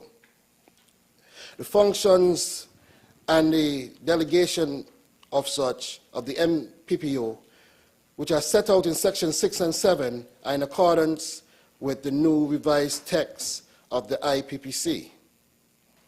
These include the implementation of the IPPC and international standards of phytosanitary measures, as well as any other legislation related to plant protection in St. Kitts and Nevis, the representation of St. Kitts and Nevis in bilateral, regional, and international flora-related phytosanitary matters, the development of pest diagnostics, investigative and analytical capabilities, the establishment of laboratories and quarantine stations, and the establishment of procedures for accreditation of any quarantine station, official analysis, official laboratory, or any other person or institution from the public or private sector involved in phytosanitary matters. And that is clearly outlined between, again, Section 6 and 7 of this bill. In Section 8, Madam Speaker, it provides for the appointment of the inspectors or the designation of officers of the MPPO to carry out the functions of inspectors under the Act, while Section 9 bestows investigative powers Honourable Member, forgive me. On these inspectors. Again, Madam Speaker, in accordance with this bill, we have already been doing quite a bit of significant work at our plant quarantine at the Department of Agriculture. But, Madam Speaker, the Ministry of Agriculture has adopted a proactive stance in implementing the Plant Health Bill. We have, Madam Speaker, established a National Plant Diagnostic Lab in just March of this year. This strategic initiative underscores our commitment to safeguarding the nation's flora and agricultural interests by providing state-of-the-art diagnostic facilities and expertise. This lab not only enhances our capacity for early detection and mitigation of plant diseases, but also reinforces enforcement measures outlined in this legislation. Through comprehensive analysis and precise identification of pathogens, pests, and other threats, the lab empowers regulatory authorities to uphold the integrity of these plant health regulations with efficiency as well as precision. Madam Speaker, what we have done, is forward-thinking. to integrate scientific advancement with our legislation is imperative to ensure that agriculture and environment protection is at our foremost point of interest. Madam Speaker, this bill has quite a number of parts, similar to the last one. And if we were to move on to sections 16 to 23, Madam Speaker, these sections predominantly deal with the importation of plant and plant products and regulated articles. Section 17 provides for the restrictions on importation, and we know how significant that is, Madam Speaker. Section 18 deals with the inspection at the port of entry or any designated location. And Section 19, Madam Speaker, deals with phytosanitary actions on imports, including detention, testing, phytosanitary treatment, sorting, re-exportation, reshipment, confiscation, and destruction of any infected plant-related material. Madam Speaker, I wish for us to take a moment here to consider the potential impact had such measures like these been in place about 7 to 10 years ago. Earlier in Parliament today, I spoke on my own admiration in traveling over to Nevis and the devastation wrought by the lethal yellowing disease upon our coconut industry could have probably be effectively mitigated if we had this in place and we had adhered to the sections in this bill, Madam Speaker. This speaks to the importance of a bill like this.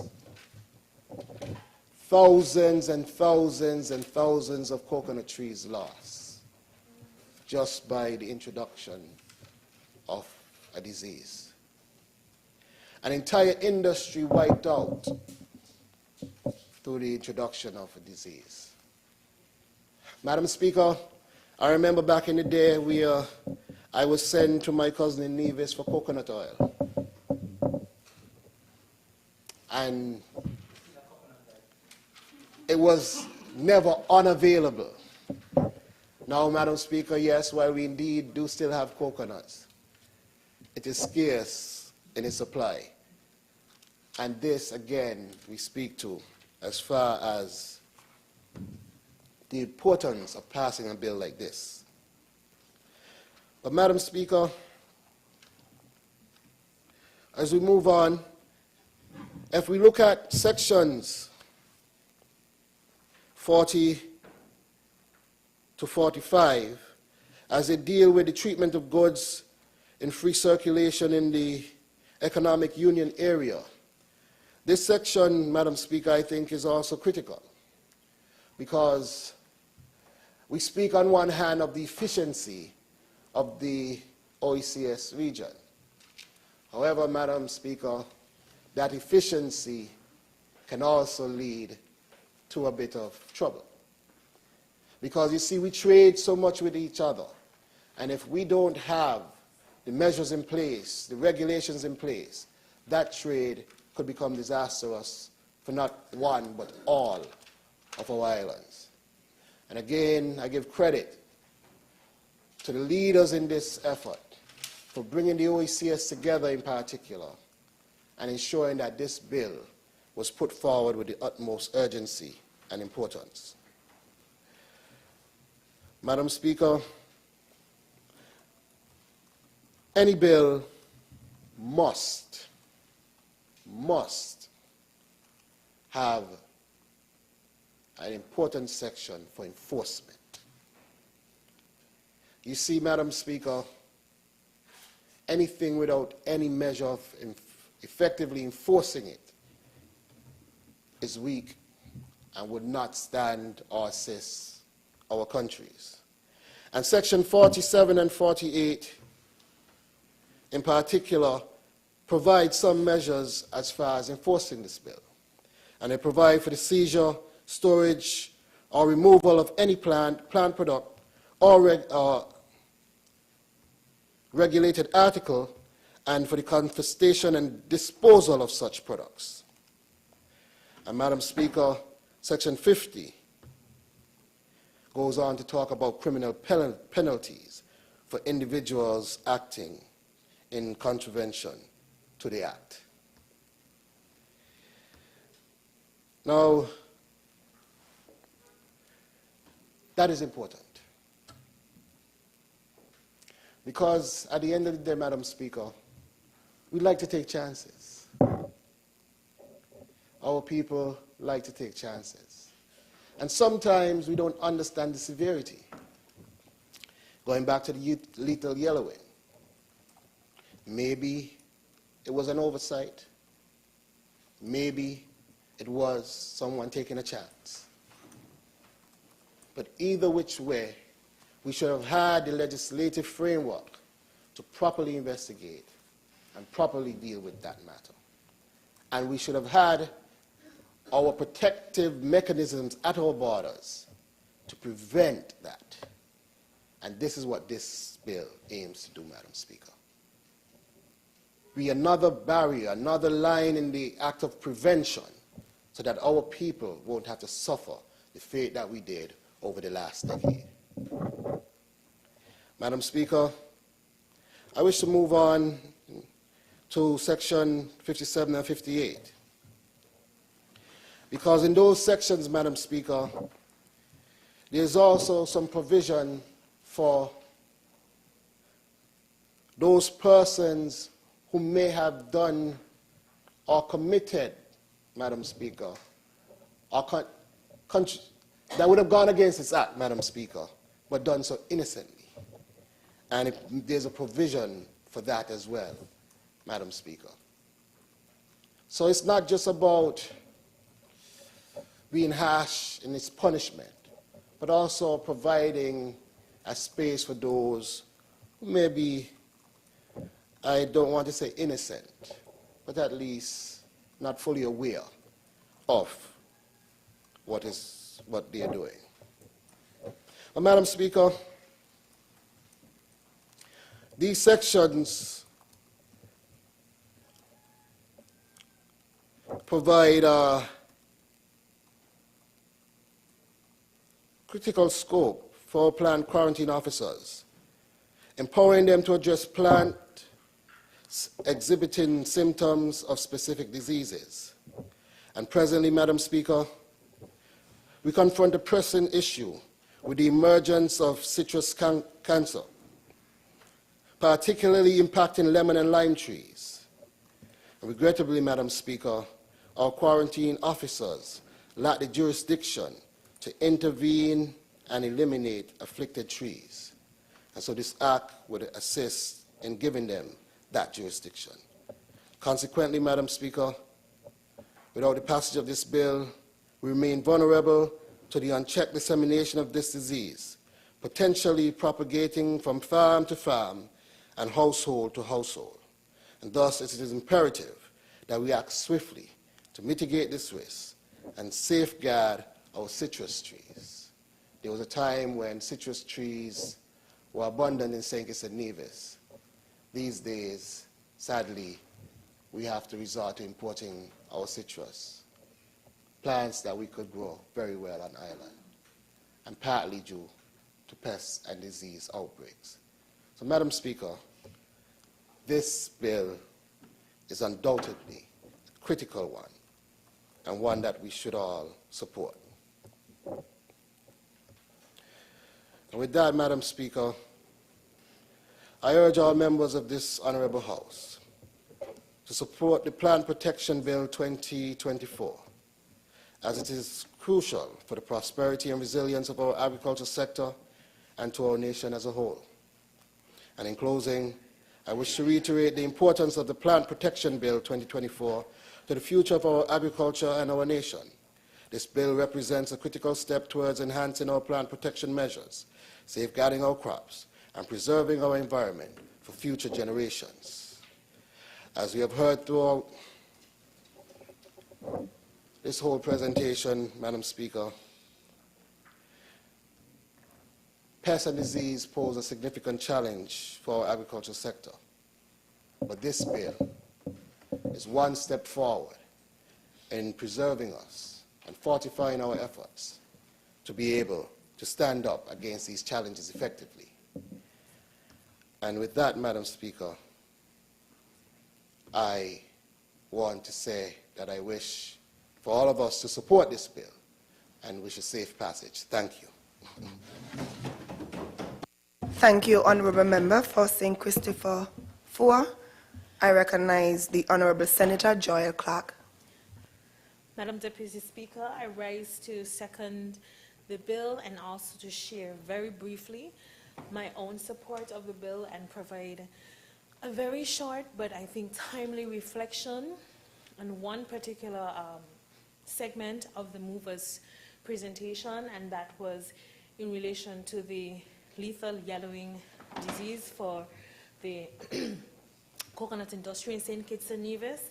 Madam Speaker, I recall back in 2014 as the then director of Constituency Empowerment, which was managed by the Ministry of Agriculture. Our department worked very closely with coconut livelihood operators and farmers to find interventions for the lethal yellowing disease. And we recognize here that oftentimes we look at the economic losses associated with situations like these, but one thing that the department paid particular attention to were the non-economic losses, in particular the traditions that were lost. And as someone who lives in the village of St. Paul's, who every single day drives between Diabe and St. Paul's, which is the Whitegate area, one thing we knew growing up, and this is not just me, my mom, my dad, my grandparents, when they worked the crop, their relief was between Whitegate, where they were able to consume from any coconut tree. My grandmother told me a story, which my mom also told me, of having come from the sugar fields. She was so beat, so tired. She spent, she went there and they drank so much coconut water till, she belly burst, and too much of anything is good for nothing. And of course, the implications of consuming too much coconut water is a good cleanse. And I grew up taking my own nieces and cousins and being there during the summer between Whitegate, which was coconut walk for us. And it has totally disappeared. And I remember conversations with Whitegate, even while I was doing my own research on the implications of such losses while as a student, that we don't look at the loss of the heritage and the culture and the tradition, and we don't oftentimes associate it with something like coconut, but it is such a part of who we are as Kittitians and Nevisians, and that experience, the lethal yellowing, was so detrimental, not just to the livelihoods, not just to our diets, but to what many persons grew up knowing.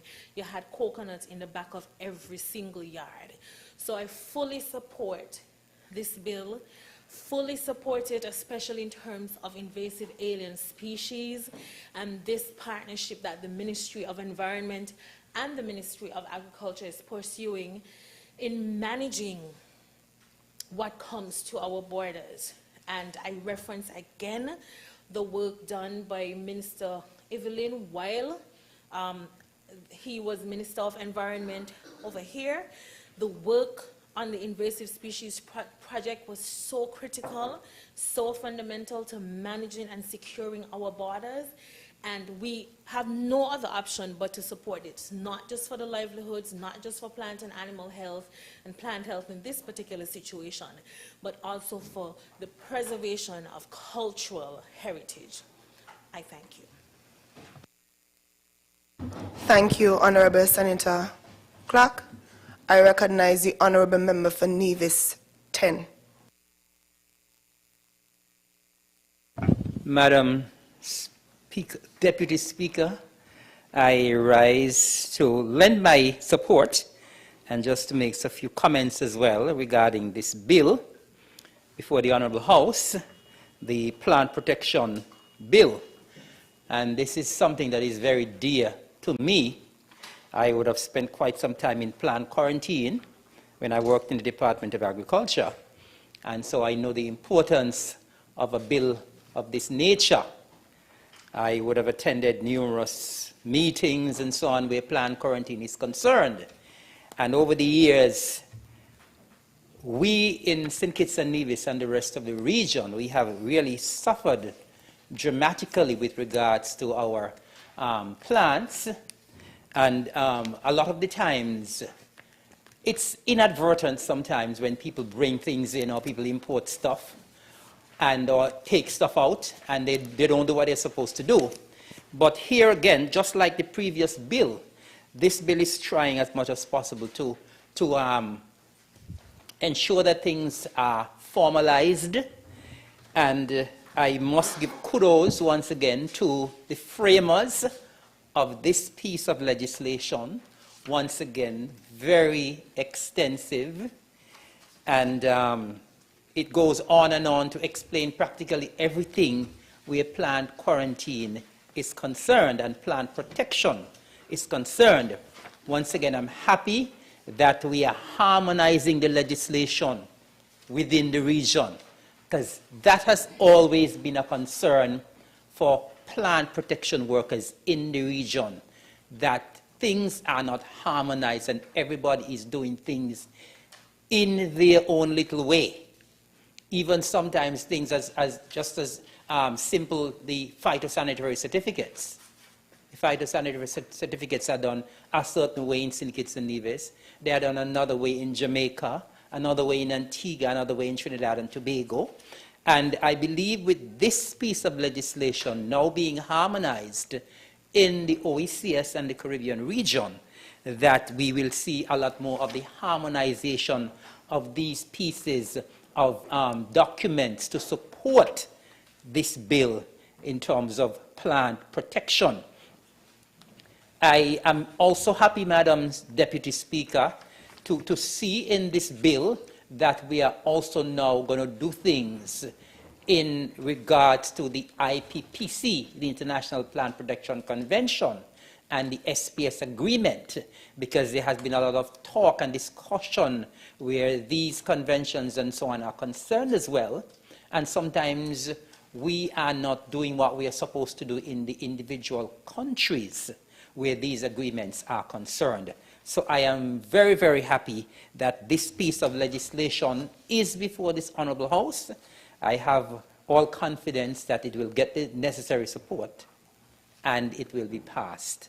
Let me try to slow down for the person with the sign language. Madam Deputy Speaker, as I support this piece of legislation, I want to say here again that it's not all about just passing the legislation. It's about as well ensuring that what we do, I know the mover of the bill spoke about the setting up of the lab and that sort of stuff. We must ensure that all of our persons, our plant protection officers, our quarantine officers, that they are well trained, because plant protection and plant quarantine is serious business.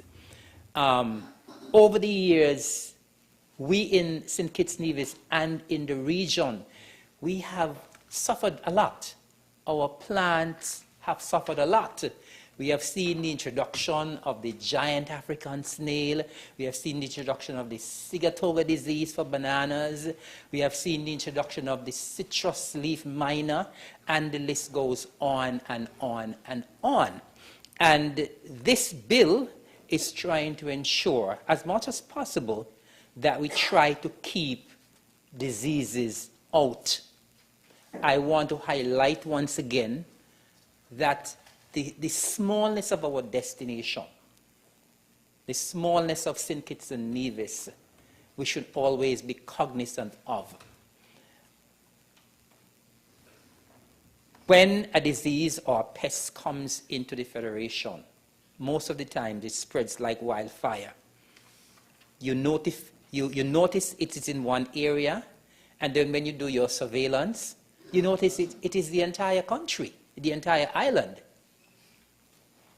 When we look at something like our mango, of course we know that Nevis in particular, we have over 40 varieties of mangoes. And when we have mango season, it's like a yellow carpet in Nevis, wherever you turn. We don't have enough mouths to eat the mangoes. However, yeah, you're going to get your Amrapali, of course. We don't. You're going to get your Amrapali. We never have enough. As a matter of fact, I remember last year, one person told me, listen, I'm going to cut down my Amrapali mango trees. Because, you know why he said it? Because he said 80% of them just went to waste. And that is a fact, because we just didn't have enough mouths to eat the mangoes. And we are now doing mango pulp at our agro-processing center, but we were overwhelmed at the center. There is just so many mangoes when there's mango season in Nevis. However, we have this problem with our mangoes called the mango seed weevil. And I'm sure this mango seed weevil is something that would have been brought into St. Kitts and Nevis from overseas. And because we have this mango seed weevil, we are unable to export our mangoes to places like the United States of America and other countries. When you go to the US and you see the kind of mango they're up there selling, and we have the kind of quality of mangoes in St. Kitts and Nevis, I mean, you want to cry. I mean, the mangoes that you get up there, you have to pay like $5 US for one. They ain't have no taste. They're force ripe, you know? And it is amazing that we are unable to export when we have such potential here to export. And it is all because of the problem we have with the mango seed weevil, which is a pest that is inside the seed of the mango. And so the mango would look nice and juicy, and you don't know that there's a mango seed weevil. There's also things like the fruit fly you have in things like guava and so on. And I mean, that is one of the reasons why a lot of the times here in the region, we are unable to export. I know sometimes when islands in the region want to export, that the U.S. Officials from the USDA, U.S. Department of Agriculture, would have to come down and inspect what you have and do what you call something called pre-clearance. I know they do it a lot in Jamaica, where they go and they inspect what is to be shipped to the U.S. and they clear them there in Jamaica for us. Sometimes you have to do expensive things like hot water treatment if you want your products to go. And so this bill, this piece of legislation, is extremely important. If in the future, bearing in mind that we are placing such emphasis on our agriculture and the development of our agriculture, if we want to do things like export in the future, we absolutely must protect our agriculture. And planned quarantine is in fact a big deal where that is concerned. I am really happy again once to see that we are doing the harmonization with our international standards. And in section 15, it speaks to being least trade restrictive. Because a lot of the times when restrictions are put in place because of planned quarantine, some countries see it as you are doing that because you don't want to trade with us. But most of the times it is not that. And so it is because of the restrictions, or it is because of the disease or pests that are within those countries, why that has to happen. Here again, in this piece of legislation, just like the previous legislation, Madam Deputy Speaker, it goes into detail as to the powers of inspectors. Because a lot of the times, we have planned quarantine persons. They might be operating at the airport. People bring things in, and people do get upset people do get upset when they pay for agricultural products overseas and they bring them into the country and they are seized or they are destroyed. But people need to look at the bigger picture. And as I said, a lot of the times people are not aware of how destructive that little piece of flower can be. A lot of the times persons love flowers, they love plants, and if they see a nice plant that they want, and they chuck it into the suitcase, they wrap it up in their clothes. No, it's serious. They wrap it up in the clothes, and so it is concealed, and so you don't declare it when you come into the country, and so it gets out there into the public, and you have absolutely no idea what you're doing to the agriculture in that particular country. And here again, I want to stress the importance of public relations. Because a lot of the time, sometimes people are ignorant, and are ignorant to the fact, and they may not know what they're actually doing, you know? And a lot of the times when sometimes, you know, when you look at the customs declaration, they will ask you whether or not you are on a farm, whether or not you're bringing in plants and animal products. These are very important. And so the members of the general public, you must work along with the agriculture officials to keep St. Kitts and Nevis plants healthy as possible. We are trying our utmost, and of course, you know, we are doing it with the 25 by 25, where we are trying to ensure that we grow more of what we eat here in the Federation of St. Kitts and Nevis. Because what we grow here is much healthier than what we get from overseas. And I'm happy nowadays that many of our local people are actually going to the supermarkets and asking for local products.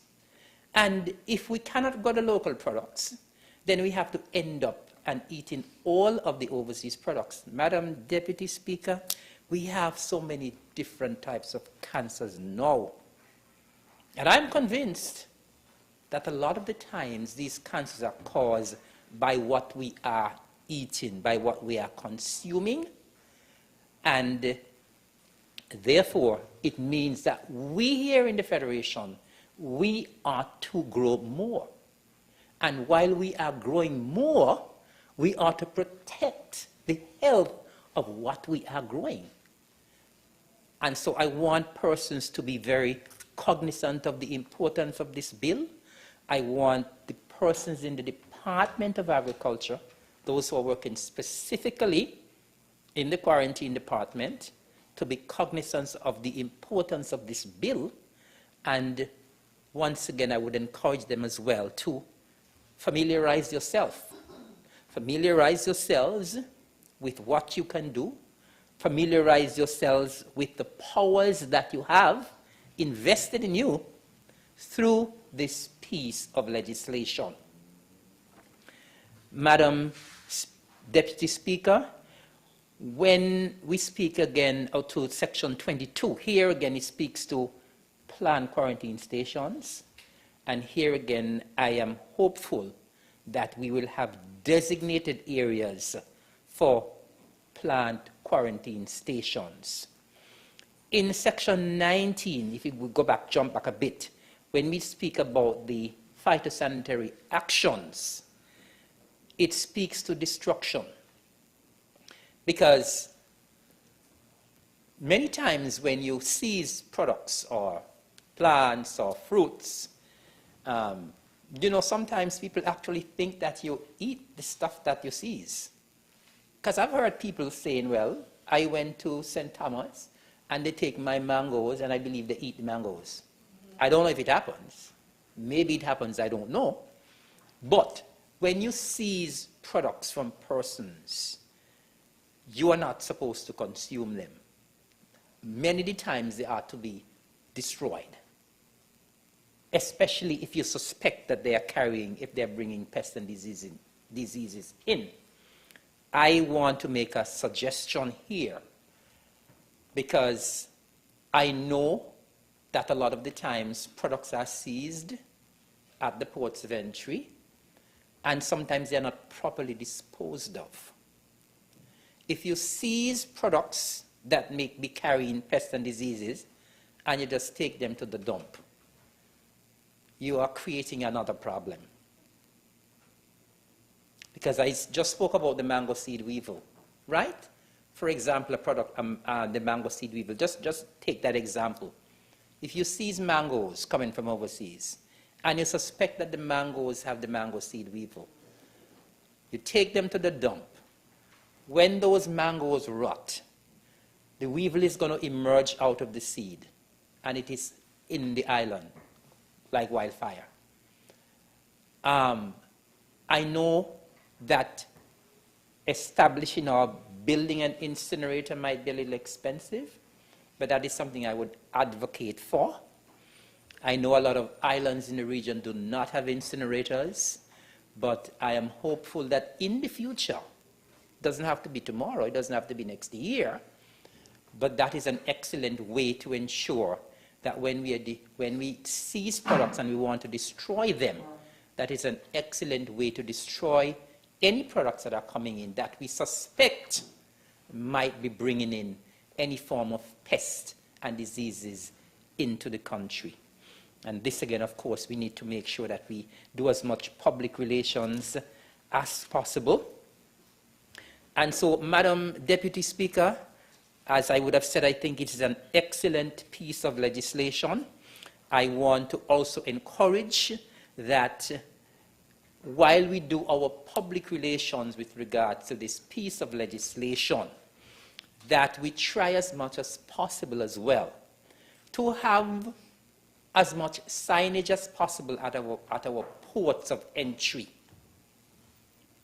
I know when I travel through the US, you see these "Don't pack a pest" signs. I think at one point in time that project was supposed to come to St. Kitts Nevis. But, you know, we need to ensure that we do signage and we constantly remind the traveling public of the importance of not bringing in restricted items in your luggage. Because as I said, you're doing it and you're thinking, well, this is something that I want to bring, but it could be actually destroying the health of a particular crop that we want to safeguard. And so I would encourage us to try to post signs at our ports of entry, at the seaports and at the airports, to constantly remind people what they ought to do and what they ought not to do when they are traveling. I would also encourage the establishment as we move forward, as this bill will be passed today, I'm sure it will be passed today, that as we move forward, that we encourage our quarantine divisions in both St. Kitts and Nevis to come up with the necessary protocols that this bill is spelling out.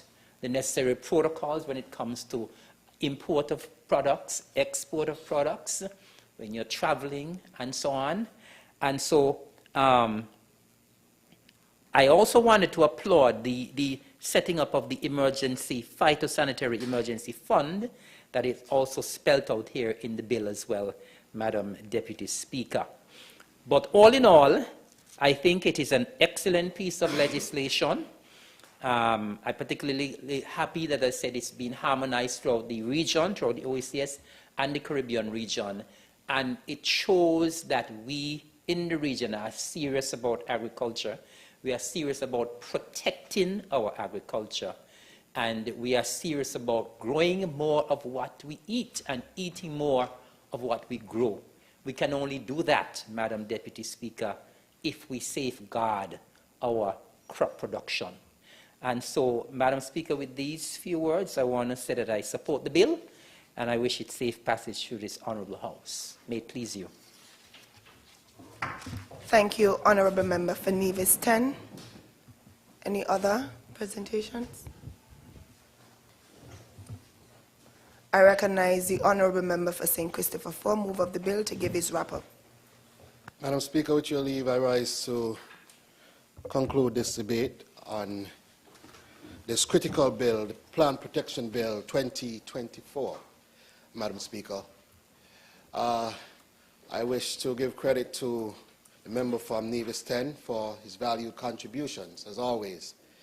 And, Madam Speaker, as he indicated, this is critical.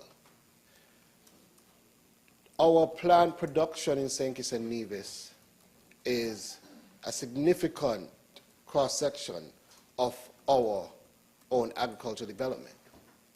Right now, in fact, Madam Speaker, our plant production is on the increase. I spoke earlier today about the 4,000 trees, 2,000 plantain trees, 2,000 banana trees, as well as the 13,000 coconut trees. But, Madam Speaker, beyond that, we have been talking about the 25 by 25 agenda. And we have seen our farmers significantly improve production, growing at this point, Madam Speaker, millions of dollars worth of produce. Madam Speaker, you hear farmers from all across the country talking about the way these inputs have benefited their farming and their production. But we have to protect that, Madam Speaker. We cannot allow for our farmers to cultivate millions of dollars worth of trees and have some pest or disease come into the country and destroy them. We have to protect the livelihood of our farmers, Madam Speaker. And so today, Madam Speaker, I am happy. I am happy for the support on this bill, and I'm happy that we all stand together on the significance of something like this. Because agriculture, as it is part of my portfolio, does not just affect those in farming. It affects all of us. And I repeat a line I said earlier: no farm, no food. And I will extend that to say no food, no us. And I'm quite sure we all enjoy for the time being here. And so let us do our very best to protect our farmers. Agriculture could once again contribute significantly to our GDP. It was once a dominant contributor. Over the last 2 decades, we've seen a significant downfall. But I'm here again optimistic that over the next few years, we'll see agriculture moving up as a dominant contributor to our GDP once again. And so with that, I believe this bill could only help in assisting us getting there. And I want to thank again this Honourable House for its support, and I wish this bill safe passage. Thank you. Thank you, Honourable Member for St. Christopher 4. The question is that the bill entitled Plant Protection Bill 2024 be read a second time. Those in favour? Those against? The ayes have it.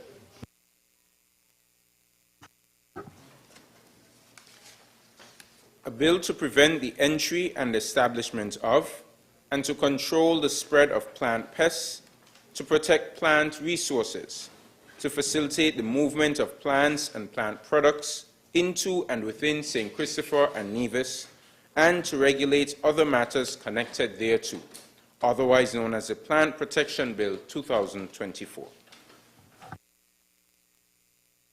The bill entitled Plant Protection Bill 2024 has been read a second time. House moves into committee stage.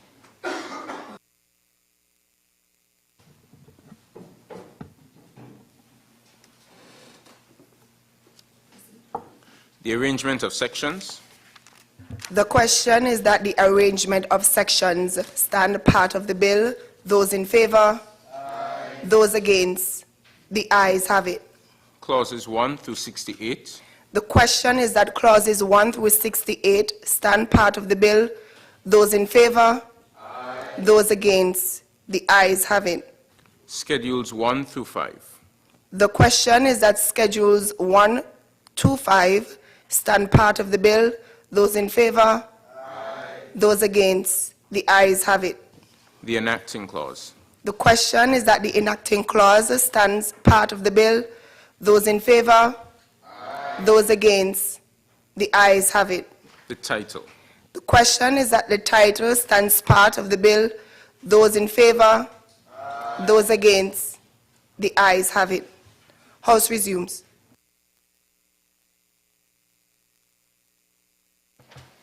Madam Speaker, I recognize the Honourable Member for St. Christopher 4. Madam Speaker, I rise to report that the bill shortly entitled Plant Protection Bill 2024 has passed through committee stage without amendments, and I now move that this bill be read a third time and pass in the Honourable House. Seconder, I recognize the Honourable Member for St. Christopher 3. With your leave, I rise to second the motion, Madam Deputy Speaker. The question is that the bill entitled Plant Protection Bill 2024 be read a third time and passed. Those in favour? Aye. Those against? The ayes have it. A bill to prevent the entry and establishment of and to control the spread of plant pests, to protect plant resources, to facilitate the movement of plants and plant products into and within St. Christopher and Nevis, and to regulate other matters connected thereto, otherwise known as the Plant Protection Bill 2024. The bill entitled the Plant Protection Bill 2024 has been read a third time and passed into law. Next item on the order paper. Motions, resolutions.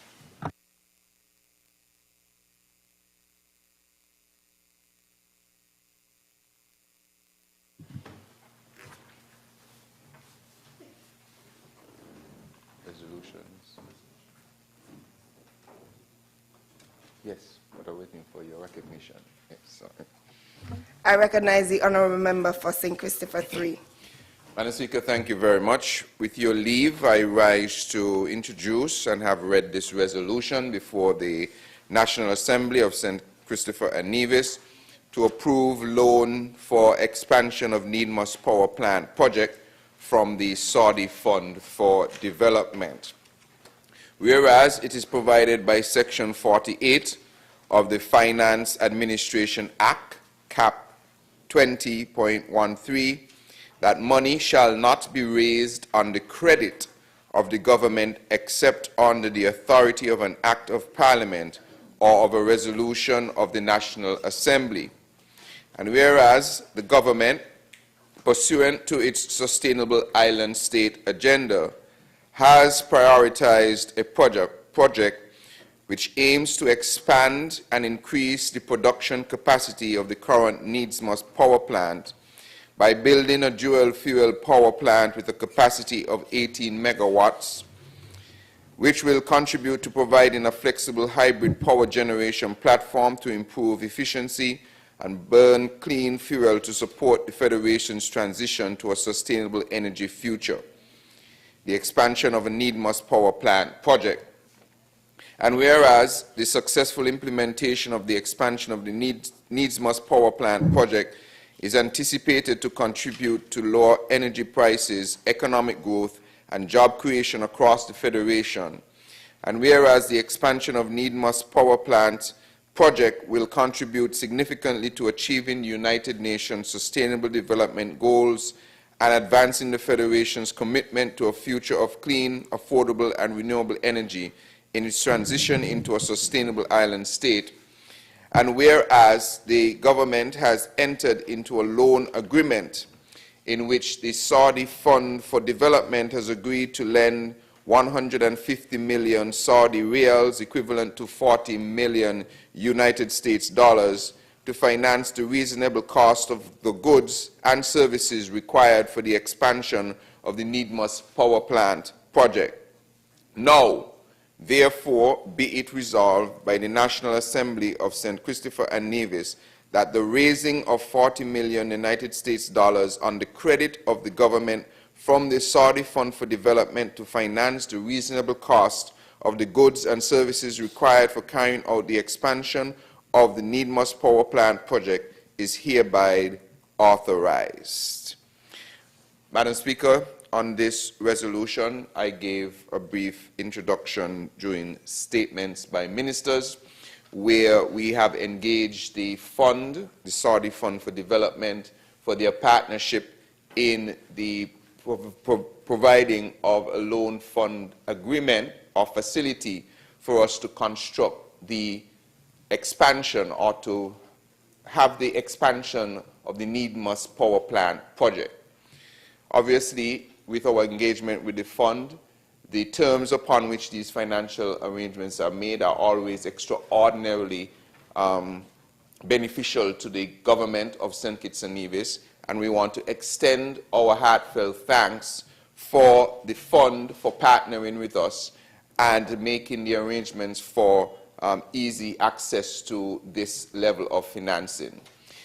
This is going to be towards the construction, as I said, of the expansion of the power plant, which will allow us to get an additional 18 megawatts of power that is generated from dual fuel generators. What does that mean? Presently, all of our generators at the facility use some form of diesel. These generators that we want to get can use diesel, but also LNG. LNG is liquefied natural gas, which is a gas that burns cleaner, and also it is a bit more stable on the market in terms of prices. It is known as more of a transitionary fuel from the heavy fuels such like diesel that don't burn as clean to something more like LNG, which burns much cleaner. This is seen as a transitionary project and phase of the expansion of the Nevis power plant. Why? Going to renewable energy does not mean that you turn off the switch of generators that usually burn diesel, or what we call thermal generators, to immediately turning on the switch for renewable energy generators. Why? Until we are settled in the industry of renewable energy, we need to have redundancy mechanisms. So our power station must still be able to run our entire grid if our renewable energy sources go down. For instance, if we are to get 30–40% of our power supplied by solar power, for instance, even with batteries, if, for instance, we have a situation where we have a rainy week or a storm season that has extraordinary cloud cover for a few days, it means then we will be unable to provide power for the country. So by using transitionary generators such as transitional generators such as these, it allows us to meet our immediate demand during this time while we build out our renewable energy facilities, but it also provides redundancy for over the next 20 to 25 years. The situation at the Skelec Power Station is dire in terms of the lifeline of the generators that are presently there. I want to give strong commendation to the staff and management and board of directors of Skelec for maximizing the use of the equipment they presently have. Unfortunately, there has been no investment into their fixed generation capacity since the former Labour administration, just before it went out of office. And as such, some of the generators and some of the systems there have now long passed their capacity or their usefulness, and they're basically running on life support. And because of that, and because they do not have the extra capacity, it means then that some of the generators that are not as old are now forced to run excessively long and not have the ability to be properly taken out of service and then do the proper maintenance. So not only are we running very, very old systems, some almost as old as I am, there's one or two that are in their 30s in terms of their age. We also have a situation where those that were installed around 2012, 2013, somewhere around there, are now running past their time frame to be taken out of service for routine maintenance. That is a dangerous situation. And what this does is gives us the ability for Skelec to expand the power station so that we can get rid of some of these older gensets, but also have the required space to be able to service those that should not have been running as long as they have been running. Also, by taking up this opportunity to partner with the fund, it will give the government space to continue to do a number of other things without having an onerous payback facility scheme immediately. And so we want to thank the Saudi Fund once again, thank the government and the Ministry of Finance, thank the member for number 1, the Deputy Prime Minister, for journeying to Washington, D.C.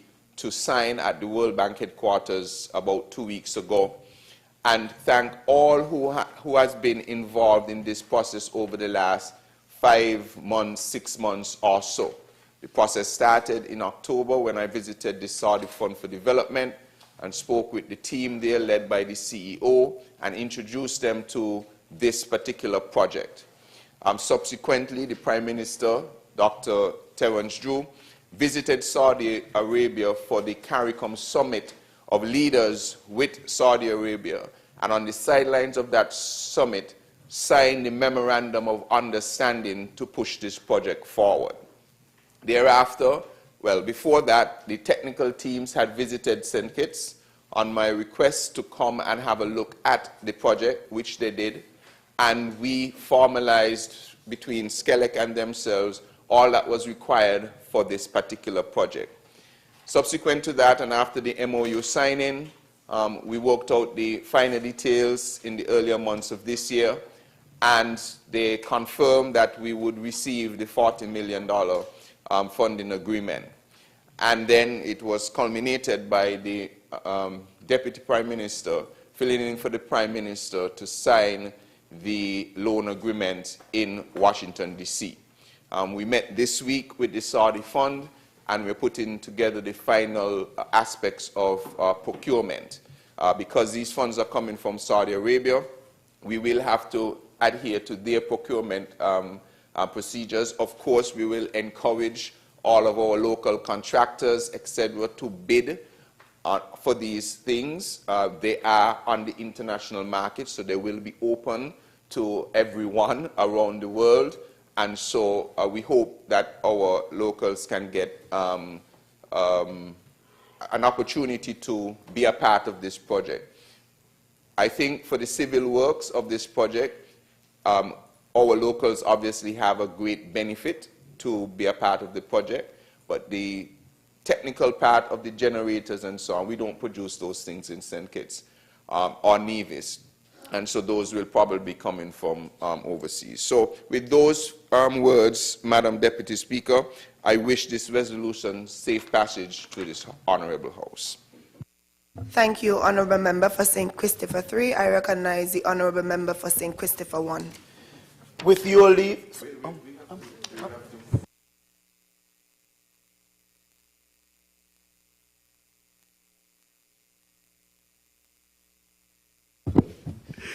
Madam Deputy Speaker, I rise to second the resolution, sorry. The question is that the resolution of the National Assembly of St. Christopher and Nevis to approve loan for expansion of Nevis power plant project from the Saudi Fund for Development be adopted. Those in favor? Aye. Those against? The ayes have it. The resolution of the National Assembly of St. Christopher and Nevis to approve loan for expansion of Nevis power plant project from the Saudi Fund for Development has been adopted.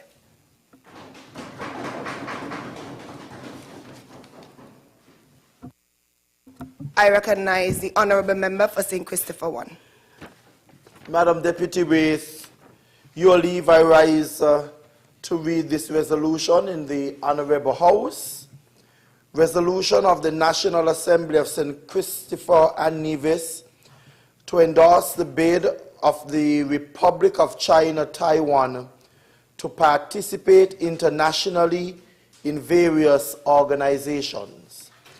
Whereas the National Assembly of St. Christopher and Nevis, being a member of the Interparliamentary Platform Formosa Club in the Caribbean, treasures the diplomatic ties between the Federation of St. Christopher and Nevis and the Republic of China, Taiwan, and recognizes that the profound friendship between our two countries has grown stronger over years based on shared values, the respect for the rule of law, democracy, and human rights. And whereas the National Assembly of St. Christopher and Nevis values Taiwan as a major contributor in international public health, while its healthcare system has earned a global reputation and has been our dedicated partner in public health, and well as in the fight against COVID-19 pandemic. And whereas the National Assembly of St. Christopher and Nevis recognizes Taiwan's efforts and contributions to renewable energy and to the objective of net zero emissions by 2050, as well as Taiwan's willingness to share mitigation and adaptation projects to climate change and to enhance early warning systems for disaster prevention. And whereas the National Assembly of St. Christopher and Nevis treasures Taiwan's contributions in combating transnational crime and calls for Taiwan's appropriate inclusion and meaningful participation in meetings, mechanisms, and activities related to the fight against transnational crime and terrorism, so as to create a seamless security network and together uphold global justice. And whereas the National Assembly of St. Christopher and Nevis acknowledges Taiwan's importance in the development of governance of international civic aviation and the indispensability of its inclusion in cooperation mechanisms in order to safeguard global aviation safety and reconnect the world to the post-pandemic recovery.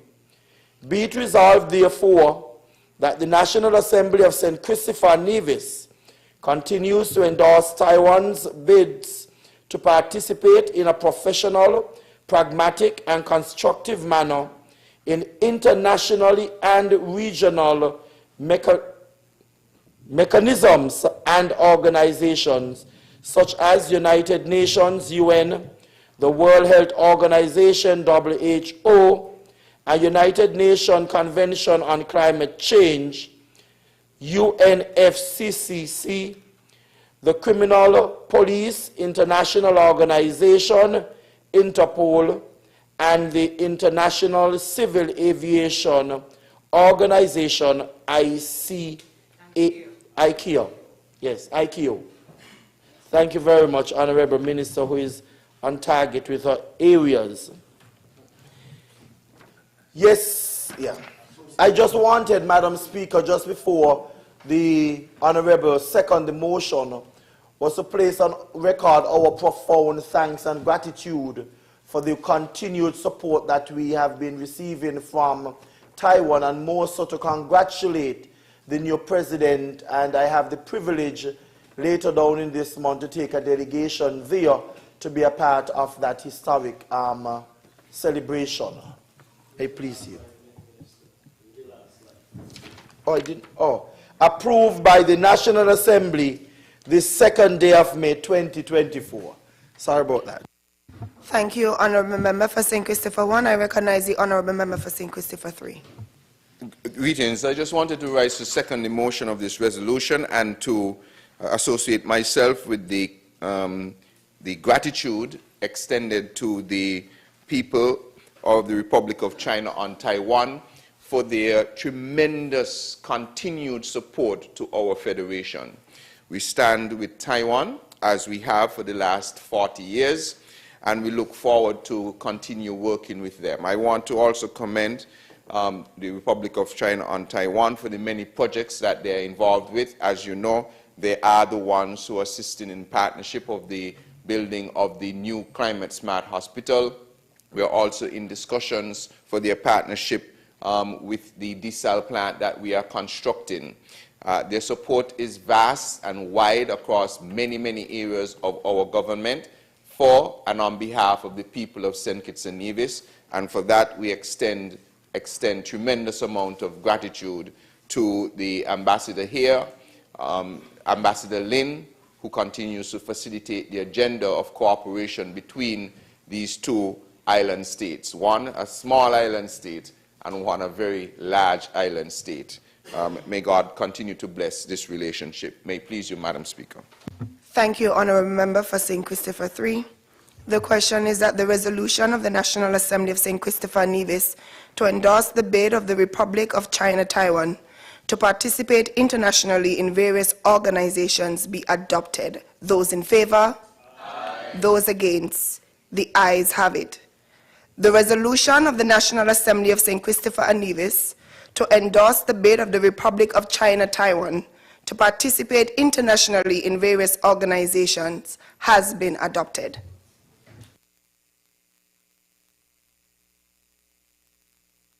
I recognize the Honourable Attorney-General. May it please you, Madam Speaker, with your leave, I wish to have read into the record of this Honourable House the resolution of the National Assembly of St. Christopher and Nevis to approve Order Number 8 of 2024, made by the Minister under Section 27(2) of the Value Added Tax Act in respect of a special VAT reduction on the 12th day of April 2024.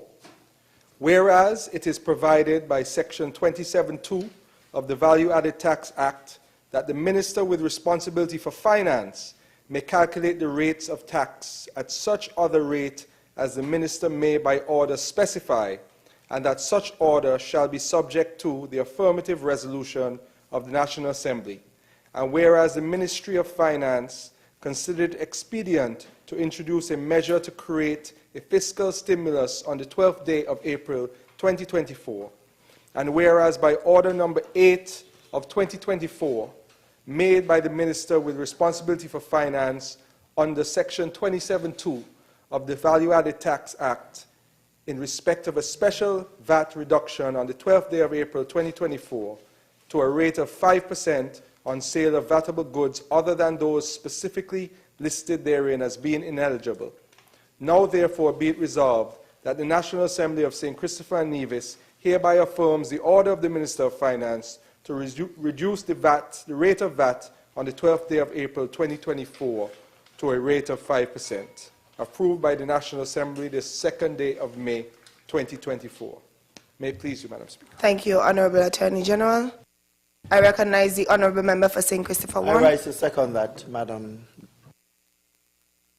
The question is that the resolution of the National Assembly of St. Christopher and Nevis to approve Order Number 8 of 2024, made by the Minister under Section 27(2) of the Value Added Tax Act in respect of a special VAT reduction on the 12th day of April 2024 be adopted. Those in favor? Aye. Those against? The ayes have it. The resolution of the National Assembly of St. Christopher Nevis to approve Order Number 8 of 2024, made by the Minister under Section 27(2) of the Value Added Tax Act in respect of a special VAT reduction on the 12th day of April 2024 has been adopted. Next item on the order paper. Adjournment.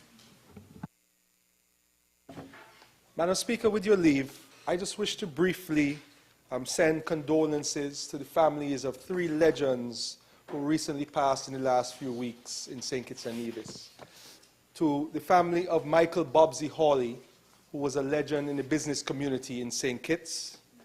To the family of Alfonso Bridges Bridgewater, a legend in sports and public service, as well as the family of Adrian Toucan Sounds Lamb, whose funeral we attended yesterday. May their family find peace in the fact that these 3 gentlemen served their country well by providing in varying sectors, and they have left a lasting mark on the many people that they interacted with, as can be reflected in the size of the crowd in their respective funerals. May it please you, Madam Speaker. Thank you, Honourable Attorney-General. I recognize the Honourable Member for St. Christopher 3. Madam Deputy Speaker, I want to also rise with your leave to associate myself with the condolences expressed by the Honourable AG, and to add, of course, that in particular, Adrian Lamb was in our last sitting of this Parliament, participating as he always does.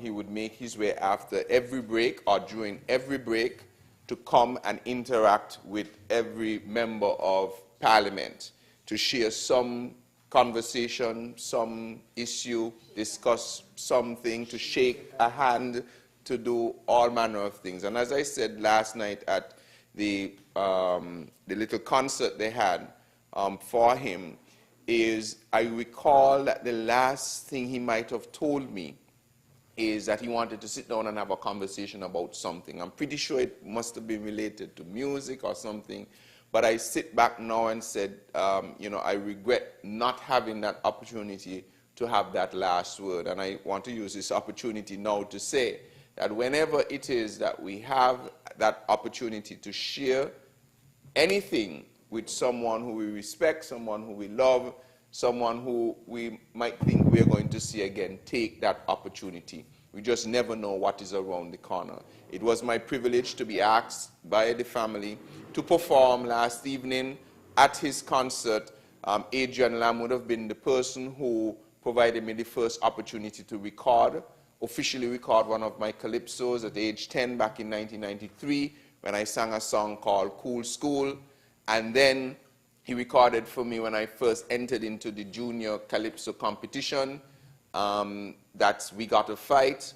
I came first runner-up there, my first and only defeat in calypso competitions in St. Kitts. And it's a Nevision who beat me, Hollywood, the only calypsonian in St. Kitts to have done that. And also my subsequent year when I got my first crown with the song Boys in Danger, I also recorded at the recording studio, which was to the back of Walls. The arranger those times would have been Odell Brown, who was also a player in the Toucan band. My father also had a long-standing relationship with, Adrian Lamb. And it was the band that allowed him to get his first and only road match along with the coach in 1986 with Living in the Band and Boops. I don't know if, I think Jeffrey know how Boops go. Yes. I don't know if the youngsters here know what, oh, they have it up on the screen here. Yes, so that's Toucan band there. Taiwan, who is next to Adrian there, also sang. You had Ulysses Brown, I think, who was in there. I can't see the others, but it should include Odell Brown as well. I don't know all of the others there. But we want to send our condolences to Adrian Lamb on behalf of myself, of course, but also extended to my family, my father. I will miss the interactions. Also, when I set up my first studio, I had invited Adrian Lamb to play. Who's that? The member for Honourable Senator?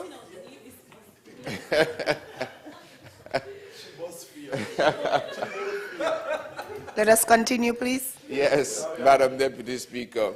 I lost my train of thought now.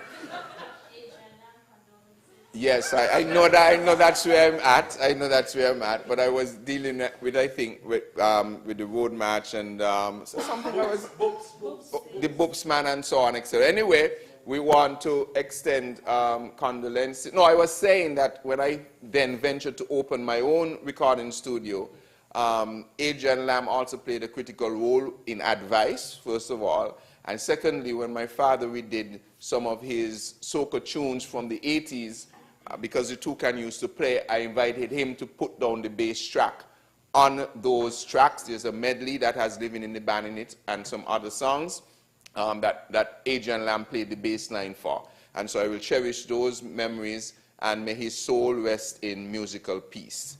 And with that, Madam Deputy Speaker, I would want to move for the adjournment of this Parliament. Oh, sorry, Member.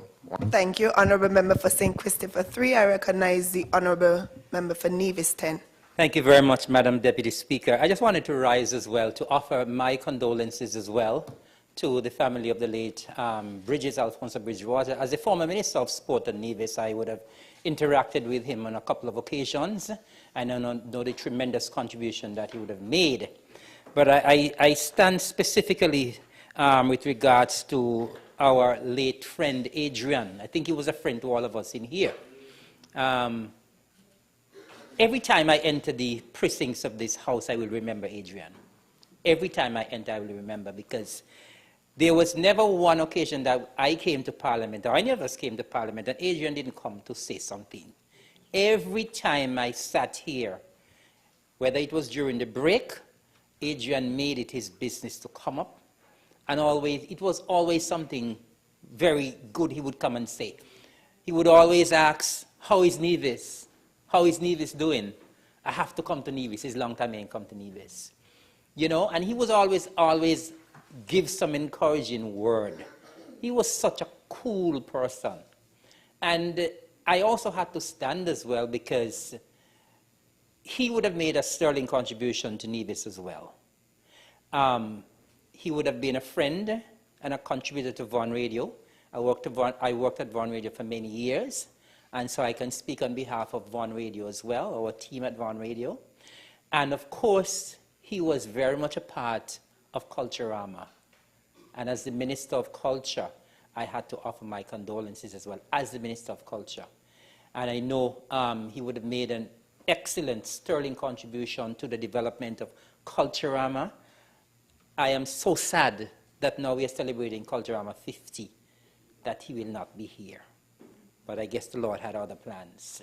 So I just want, on behalf of all of us in Nevis, all of us from Vaughan Radio, all of us from the Department and Ministry of Culture, to extend heartfelt condolences to his entire family. Adrian will be sadly missed, especially when we come here to Parliament. May his soul rest in peace. Thank you, Madam Deputy Speaker. Thank you, Honourable Member for Nevis 10. I recognize the Honourable Member for Nevis 11. Madam Deputy Speaker, thank you very much. I too want to lend my profound condolences on the passing of Adrian Lam as well. Everyone would have said pretty much what my experiences have been with Adrian also. He has come here every time we have a parliamentary sitting, and he would talk about his yard, his trees, and just simple conversations that really meant a lot to me for sure, as we got prepared for Parliament on a given day.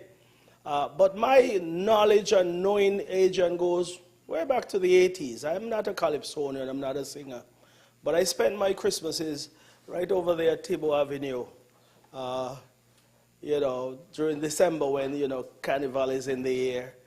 And when I first heard about Toucan, as a little boy, a young fellow, we used to call the band Toucan.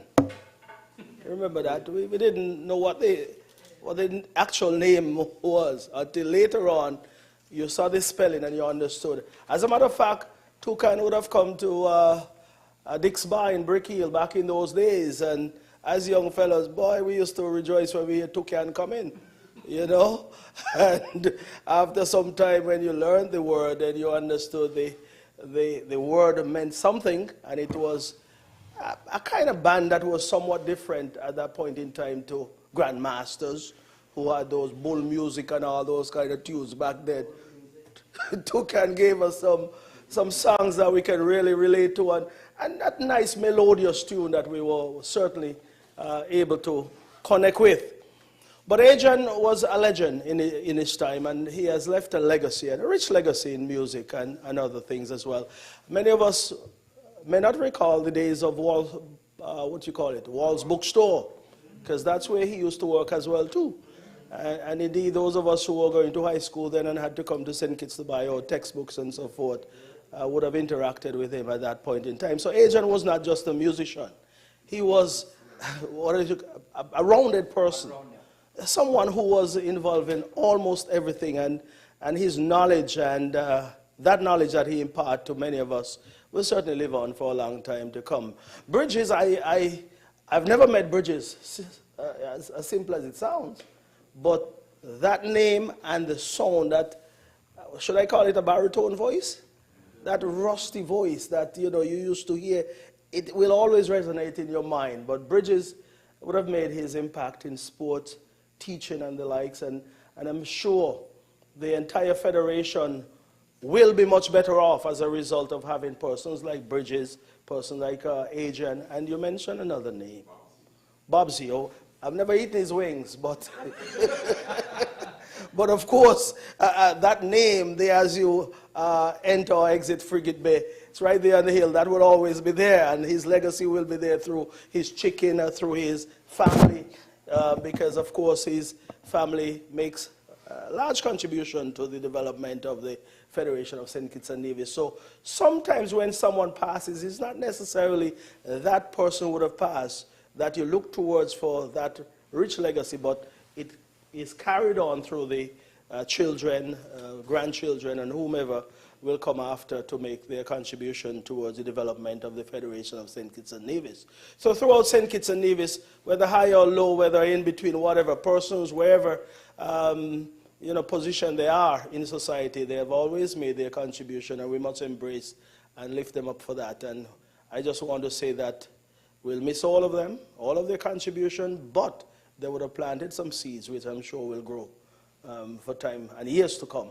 And I want to say, may all of them live, let their rest in eternal peace, and may they, as we say from time to time, rise in glory, and all of the contributions that they have made here on earth, I'm certain will continue to live on. May it please you, and may their soul rest in peace, Madam Deputy Speaker. Thank you, Honourable Member. For Nevis 11, I recognize the Honourable Senator Joy Clark. Madam Speaker, I rise as Minister with responsibility for Solid Waste Management Corporation to lend again on behalf of the corporation and the ministry as a whole, and personally, the condolences again to the family of Bridges, and I'll use that name to share how close he was, not just to my family, but also to every single worker at Solid Waste Management Corporation, and to share with the general public the commitment of this cabinet on behalf of the ministry and Solid Waste Management Corporation to duly honor and celebrate the role and work of Bridges in developing solid waste from nothing to something. You have that commitment on behalf of the ministry, and I'll share personally that when I was 18, so many years ago, and I remember I was just walking around collecting data for my I think it was my first degree, and Mr. Bridgewater saw me and he said, "What you doing?" I said, "I was collecting some data," and he was like, "Come, let me teach you about garbage." And I went to my father and I said, Bridges said he wanted to teach me about garbage. He was like, "Go ahead." And I went to Solid Waste Management Corporation, and I ended up having one of my first jobs there, learning everything about communicating to people of St. Kitts and Nevis about garbage. And he taught me some of the first lessons which we're still using now. I mean, full circle, that he brought me into the corporation, and I'm now here as a minister of the corporation using his lessons. And I'll tell you, I went through the messages from Bridges, and one of them, he said, "Remember, you have to rest, but take care of every single worker at Solid Waste." And I always made that commitment to him whenever we caught up, whenever he came back. He was always about the workers of Solid Waste. So we owe him a huge debt that will be honored in recognizing his role and contribution to the development of solid waste management in St. Kitts and Nevis. Thank you, Madam Speaker. Deputy Speaker. Thank you, Honourable Senator Clark. I recognize the Honourable Member for St. Christopher 3. Madam Speaker, with your leave, and as we leave this house to journey to the site just outside of camps for the ceremony commemorating the signing of the deal to build the new climate-smart hospital, and all are invited to be there. It's supposed to be at 5, so we have to rush slowly there, I seek leave to have this House adjourned sine die. Seconder. Madam Deputy, I rise to second the motion before the House. The question is that this Honourable House stand adjourned, sine die. Those in favour? Aye. Those against? The ayes have it. This Honourable House stands adjourned.